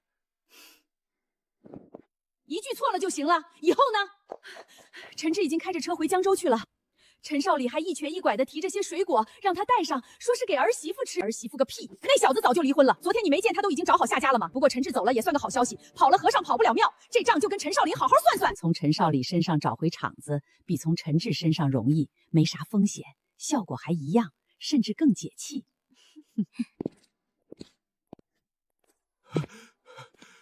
把陈志剁了。求你们放过我儿子，我可以代替儿子受罚。不能让儿子知道。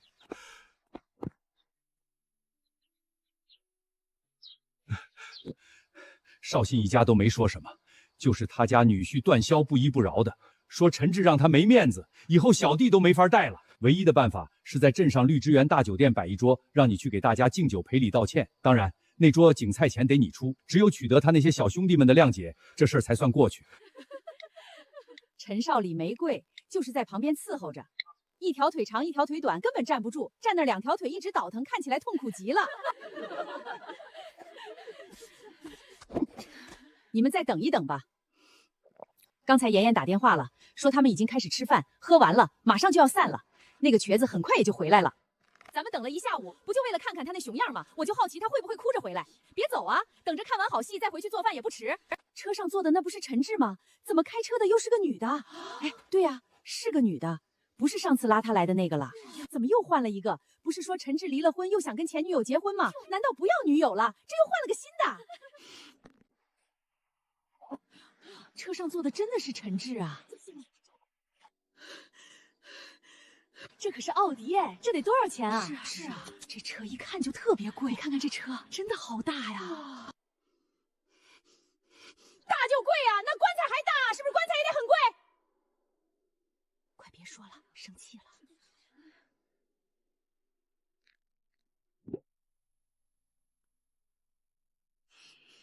把车停这儿就行。小卖部咋关着门？我爸的三轮也没在家，他去哪儿了呢？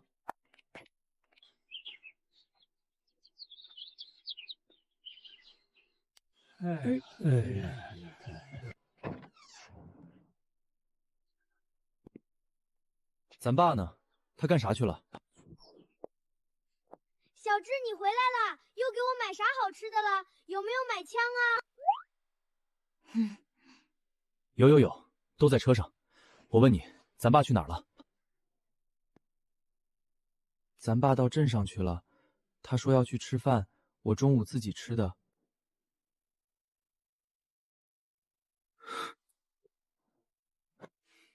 咱爸跟谁去吃饭了？我不知道。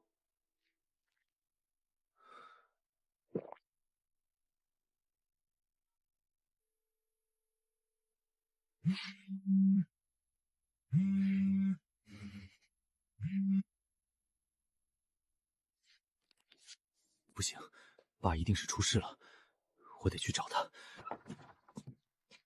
爷爷，你怎么来了？小智，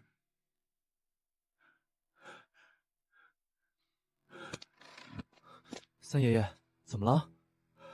小智，你可算回来了。你爸他……三爷爷，你快说，我爸怎么了？别急，没啥大事儿。你爸就是到镇上去摆酒，给人赔礼道歉去了。给谁赔礼道歉啊？还不是你给惹下的事儿。你啥时候把妍妍给得罪了，还得罪了妍妍的朋友？那样的人你咋也敢得罪呀？原来是陈岩和那些小混动的事儿，不是郝强和沙场的人报复就好。那光头女带着一群黑社会到小卖部来威胁你爸。三爷爷，别怕，慢慢说。那天我正好被传唤到治安大队，看着监控里光头女等人冲着父亲那凶恶的模样，还把大砍刀拍在桌子上，陈志的怒火一下子就窜上来。那天自己是没看监控，要是当时看到这个情景的话，肯定立马就杀回老家来了。你可不敢去啊，小志！我现在告诉你，你赶紧走，别让那些人碰见你。你爸去摆酒赔礼道歉，等这事儿过去了你再回来。现在你爸还没回来，到底啥情况也不知道。你要是去了镇上，那不是火上浇油吗？那行，我听三爷爷的，我赶紧走，先躲着他们。待会儿我爸回来，让他给我打电话。对喽，你这孩子还算是听话的。那你快走，赶紧走！快走，我有点事儿。急急忙忙的又咋了？别问了，路上我跟你说。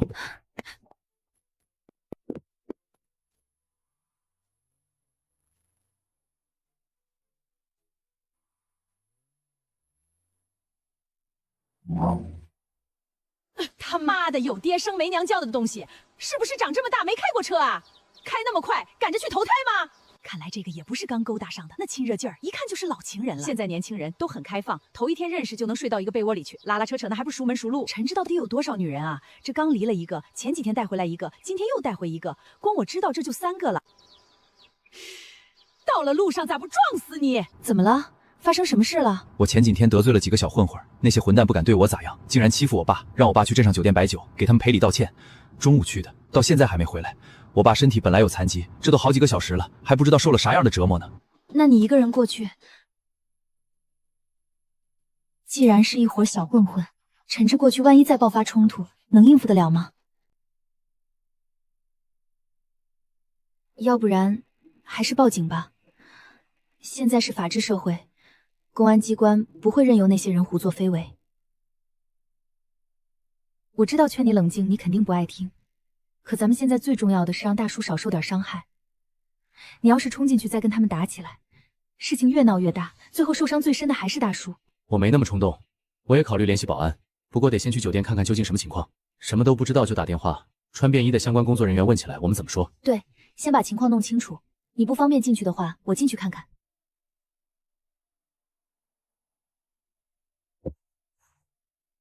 陈岩的车也在，卡叶、面包车、奇瑞，人应该都还没走。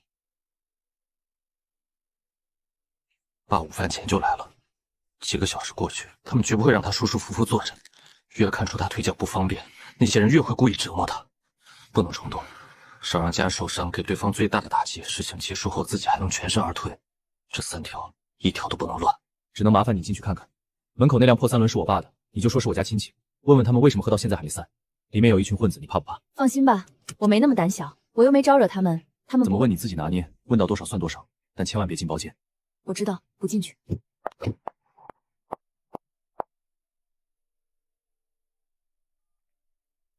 喂，干嘛呢？还能干嘛？车间里杀鸡呢。还记得上次在爷爷果园碰到的段霄吧？那混蛋跟镇上派出所的人熟不熟？怎么又问他？出什么事儿了？别问，先回答我。熟，肯定熟。段霄整天带着一群人吃喝闹事，3天2头被叫进去，能不熟吗？也就是常客，没听说他在里面有多深的关系。也就是说，他只是经常进去，没人真正给他撑腰。对，就这个意思。那好，我知道了。别挂，你肯定有事儿，是不是段霄又找你麻烦？他敢找你，我现在就联系峰哥。上次峰哥一句话，他不就老实了吗？现在还没事，有需要我会找你，你先忙。哎，你振宇在冷库干活，那群人天天在镇上晃，让他卷进来，以后只会多一个麻烦。我问清楚了，那伙人还在包间里吃喝，大叔也在里面。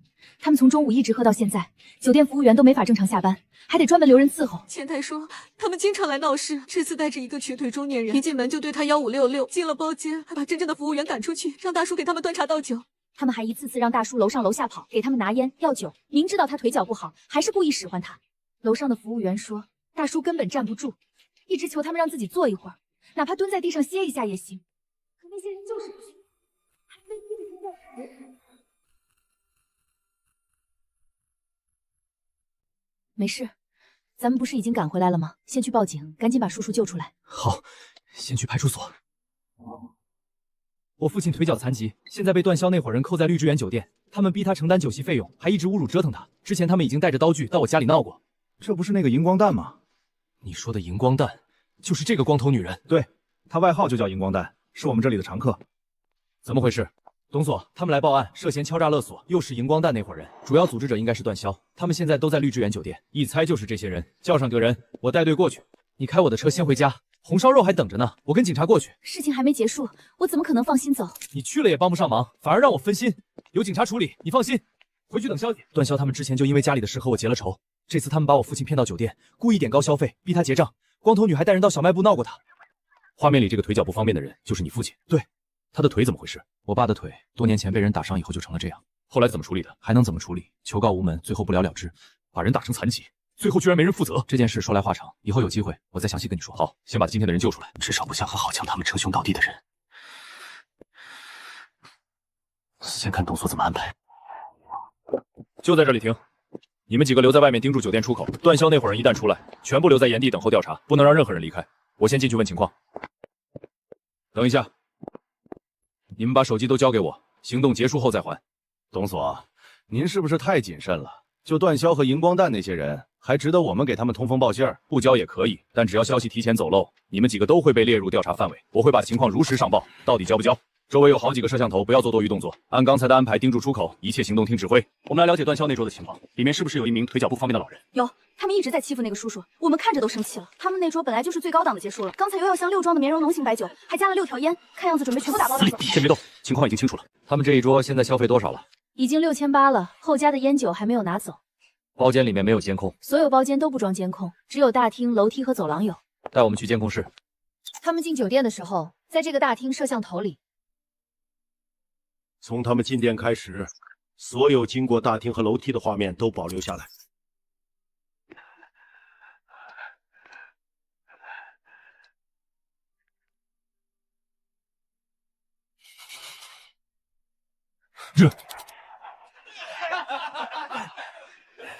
我现在冲下去，至少能把酒从爸手里接过来。现在动手，他们最多说是朋友之间开玩笑，必须等爸把账结完，让监控拍清楚。我要的不是打他们一顿，是让主犯一个都跑不了。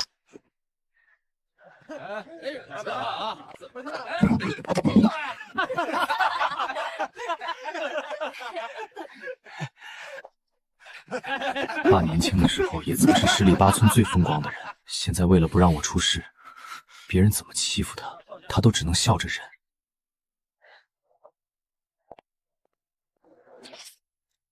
卫生间门口监控坏了，消防通道和拐角之间还有几个拍不到的位置。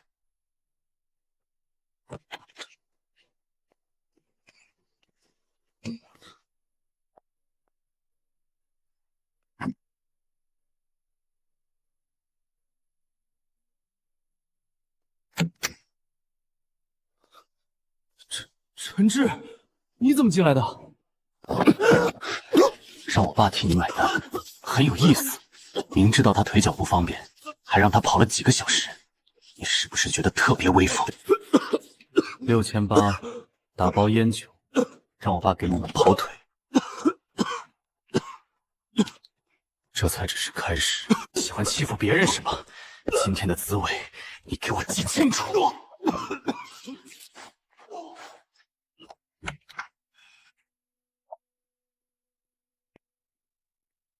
钱付完了就快点搬，别磨蹭，烟也一起拿上，送到车边去。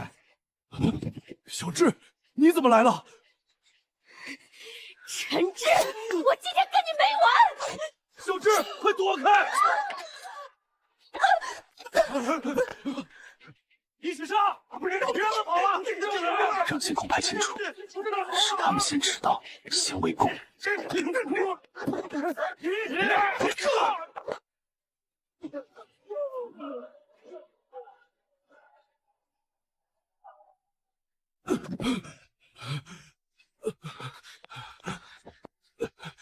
爸，你哪里不舒服？腿是不是又疼了？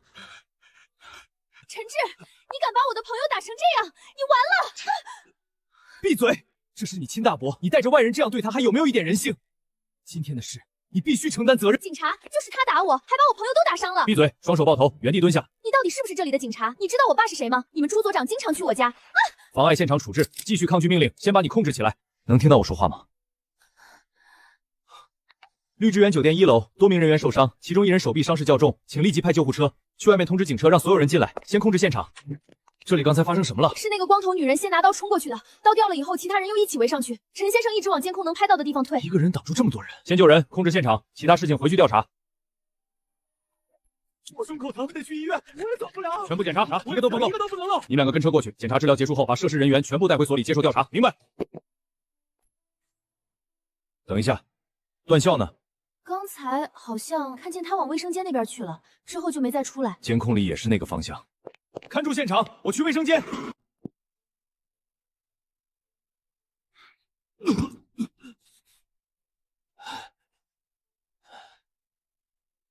你这是怎么了？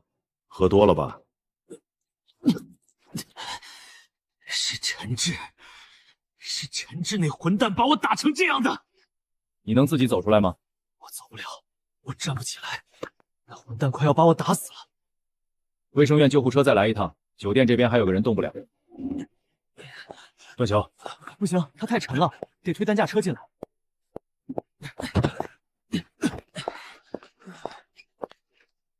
董所，就是他，就是这个混蛋，把我打成这样的。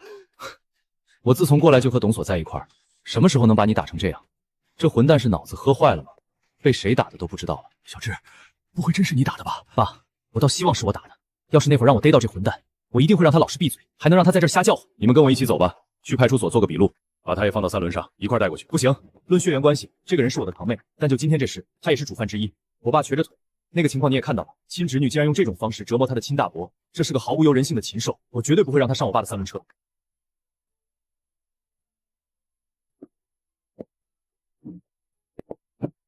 你先在这儿待着，待会儿有人过来带你走。这些都得带回去当证据。这个你拿着吧，这也是证据，我只要拍照就可以了。以后需要质证的时候，你还需要出示发票原件。让你回家去，你怎么没走啊？这里发生了这么大事，你说我能放心走吗？好了，现在一切都结束了，我们就是去派出所做个笔录，你赶紧回家吧。吃完饭再去我家，待会儿做完笔录，我和我爸骑3轮就回去了。你是不是还想跟着去派出所？你再这样拖拖拉拉的，我生气了啊！那你到家之后给我打电话。打，我打电话。年纪轻轻怎么婆婆妈妈的？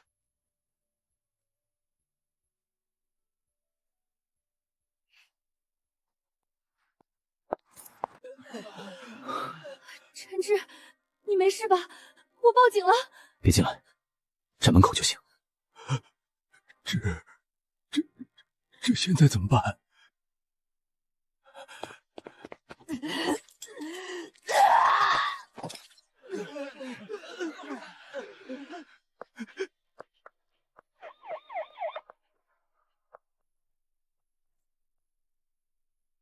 说说情况，从头说。监控我看了，光头女掏刀的动作拍得很清楚，你把她胳膊踹断那一下，是在她举刀朝你冲过来的瞬间。对，她刀尖已经对到我胸口了，我只能挡。之后她就失去侵害能力了，你也没再捕手，对吧？我没再动她。怪了，当时陈志跟我在监控室看监控，那这段时间是谁把段晓打成那样的呢？陈志，还有没有谁跟你一块来了酒店？有，就是我那个女同学林欣然，只不过她应该没进来，这一点你可以问酒店服务员。记好了没有？记好了。行了，基本情况清楚了，你们先回吧。这位董所看起来很有正义感，这才是真正警察该有的样子。以前咋没听说咱派出所有这么好的警察？不知道，以前没跟派出所的人打过交道，对他们不了解。其实我觉得他们就应该这么处理。陈志情况，所有人要拿刀子捅死你，你是被逼着还手的，你可断也没办法的事儿。一旦动起手来，谁能控制得动这么重？爸，我发现你也挺狠的。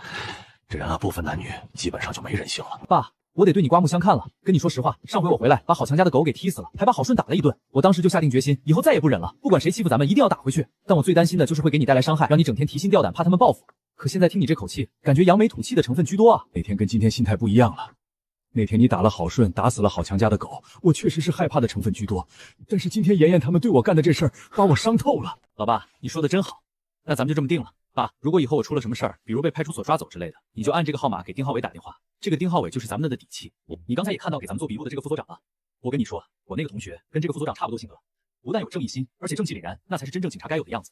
所以以后那些执法者要是有人想以权谋私、颠倒黑白，给我这个学打电话准没错。你说的没错，咱们家肯定不会欺负别人，也不会干违法犯罪的事。要是有人对咱违法犯罪，就让你这个干刑警队长的同学去收拾他。当年被那些畜生打断腿的时候，我要是有这么个同学，也不会求告无门，被打了白打，也不会让那些畜生到现在还逍遥法外。爸，你放心，人不死债不烂，这笔账我一笔笔给他慢慢算清楚的事儿。其实我现在心情很复杂，其实我只想跟你说，只要你好好的、安安全全的，就是对那些畜生最大的报复。要是你有点风吹草动，受伤害的只能是咱们爷儿俩，还让那些畜生看了笑话。咱爷儿俩都忍了这么多年了，我从小就懂得隐忍，说明我不是冲动的人。快了，陈少离很快就会哭着回来了。咱们等了整整1下午，就为看这场好戏，可不能白白错过。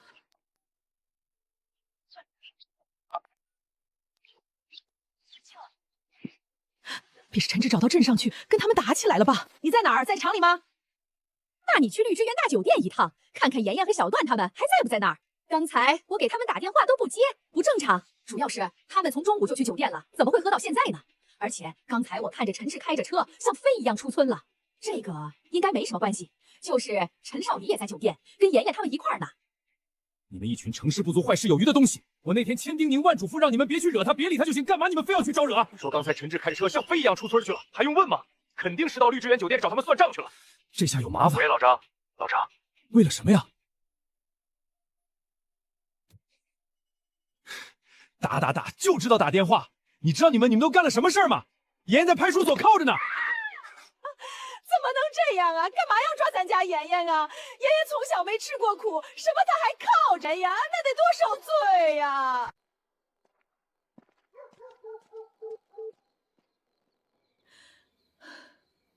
您拨打的用户正忙。这个死东西肯定去派出所了，我不能再添乱了。陈少林，你个大坏蛋！还有陈志那小崽子，我跟你们拼了！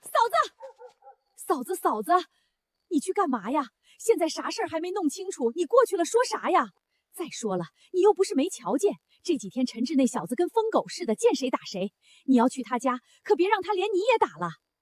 我会怕他，他敢动我一指头，我让他们全家吃不了兜着走。不过你说的也对，现在啥情况都不知道。那我先回家等着，待会儿看看他爸给我回电话再说。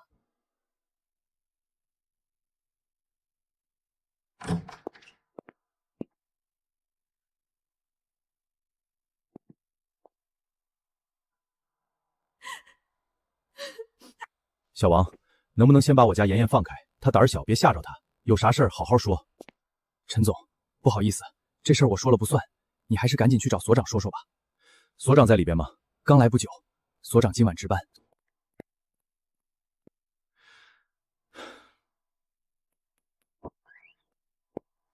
老陈，咋回事？你这家教可不咋行啊，闺女咋不好好管管？朱所，到底咋回事啊？我现在还丈二和尚摸不着头脑呢。哦，都在这儿摆着呢。亲侄女敲诈勒索自己的亲大伯，还有那个段霄，是你未来女婿吧？侄女女婿是主犯，现实可比电影精彩啊！敲诈勒索证据确凿，你女婿和女儿是主犯，而且敲诈勒索数额巨大，基本上就是3年以下有期徒刑。朱所长，没这么严重吧？我知道段霄脾气暴躁，有时候爱跟人打个架啥的，可我家妍妍是个女孩子，老实得很，咋可能牵涉到犯罪这些事儿呢？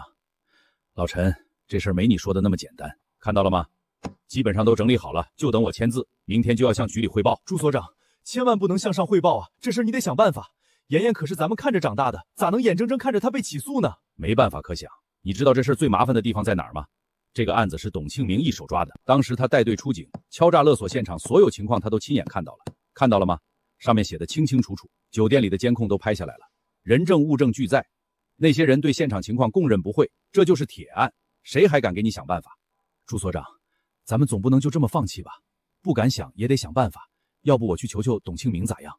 哼，你去求他，那种人就是石头担子腌咸菜，油盐不进的货。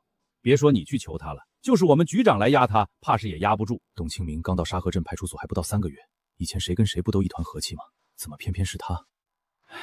老陈，你也别在我这儿杵着了，就咱俩这关系，我要有办法肯定给你解决了。可现在证据确凿，所有材料都整理好了，我这是真没办法可想。你考虑考虑，去局里找找熟人，实在不行，你那位在市里的弟弟能不能给县局打个电话？这事儿可大可小，关键就看受害人的态度。那个受害人是你亲哥哥，只要他主动提出谅解，那不就没事了吗？找弟弟，我局里哪有熟人呀？我就是个小加工厂的小老板，能在镇上混混就很不错了。县里熟人不多，完美解决方案，听起来简单，其实比登天还难。受害人是自己亲哥哥，这事儿更难办。以前欺负大哥他们还行，可自从陈志打了好顺，村长竟然忍气吞声，我就知道这里边有事儿，而且直觉告诉我，陈志这小子要起义。我和大哥都多少年不来往了。没想到怕什么来什么，他们竟然想着去敲诈大哥，这仇可大了。更何况女儿把事儿办得这么恶毒，就算去求，大哥肯定也不会原谅。打电话给堂弟嘛，他是市纪委书记，出面说句话很简单，可这话我咋说得出口啊？难道就眼睁睁看着妍妍被起诉？村长，只能找村长了。村长，我实在没办法了，只能找你了。你跟朱所长关系铁得很，只要你出面说话，相信朱所长再难办也会给想办法的。求你了。你现在还在派出所是吧？这样吧，你先挂了，我打个电话问问再说。好的，村长，我等你电话。郑总，好消息啊！你还能有好消息？你别说好消息，你就告诉我，那个胡三到底得手了没有？他这几天正在熟悉陈志的出入规律。你也知道陈志会点功夫，所以他也比较慎重，出手必须成功。哪儿那么多废话？说来说去还没结果，啥好消息啊？郑总，确实是个好消息。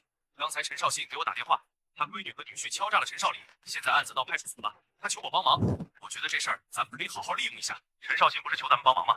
那咱们就帮忙，好好敲他一笔，然后跟老朱商量一下，只要老朱同意，把陈志弄进去不是问题。让老朱帮忙肯定没问题，那家伙有的是办法，想把案子办成啥样，还不是他一句话的事儿。这事儿我可以出面跟他说。不过你说要好好敲陈兆信，你觉得他能出多少钱？30万怎么样？他刚才不是说了吗？他侄儿可能被按3年以下有期徒刑，就按1年10万买自由，那不正好30万？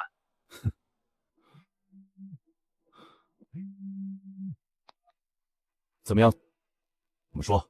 这事儿怕是办不了了。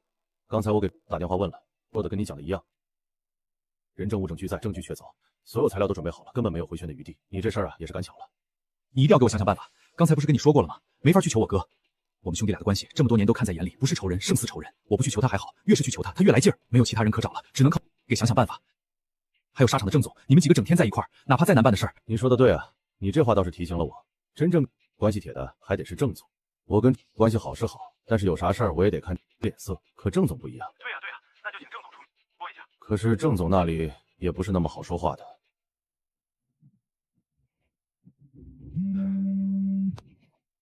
喂，这事儿他不办。郑总这几天有心事，烦躁的很。我跟他说这事儿，还被他好一顿骂，说什么狗屁事儿都去找他。郑总虽然骂我，可我也不能就这么放弃，跟他说了好多好话。再说了，咱俩谁跟谁，你的事儿就是我的事儿，我肯定好话都说尽了。后来郑总松了口，答应先给打个电话，问问到底能不能办再说。好，那怎么说的？还能怎么说？材料都准备好了，要想必须把所有证据全部推翻，所有的人证物证重新弄这么一次做下来，牵扯面就广了，特别不好弄，而且对我来说也有一定风险，一旦出纰漏就麻烦了。我懂，意思就是说你帮忙了。同意是同意了，不过因为操作难度太大，你必须出点血。刚才郑总也说了，他也会过来帮着操作。所以这事要是办成了，郑总那10万就行。啥？自己的二女儿和女婿，不过炸了大伯6000来块钱，就这么点是要自己拿？这也太贵了吧！关键是现在陈少信手里也不宽裕，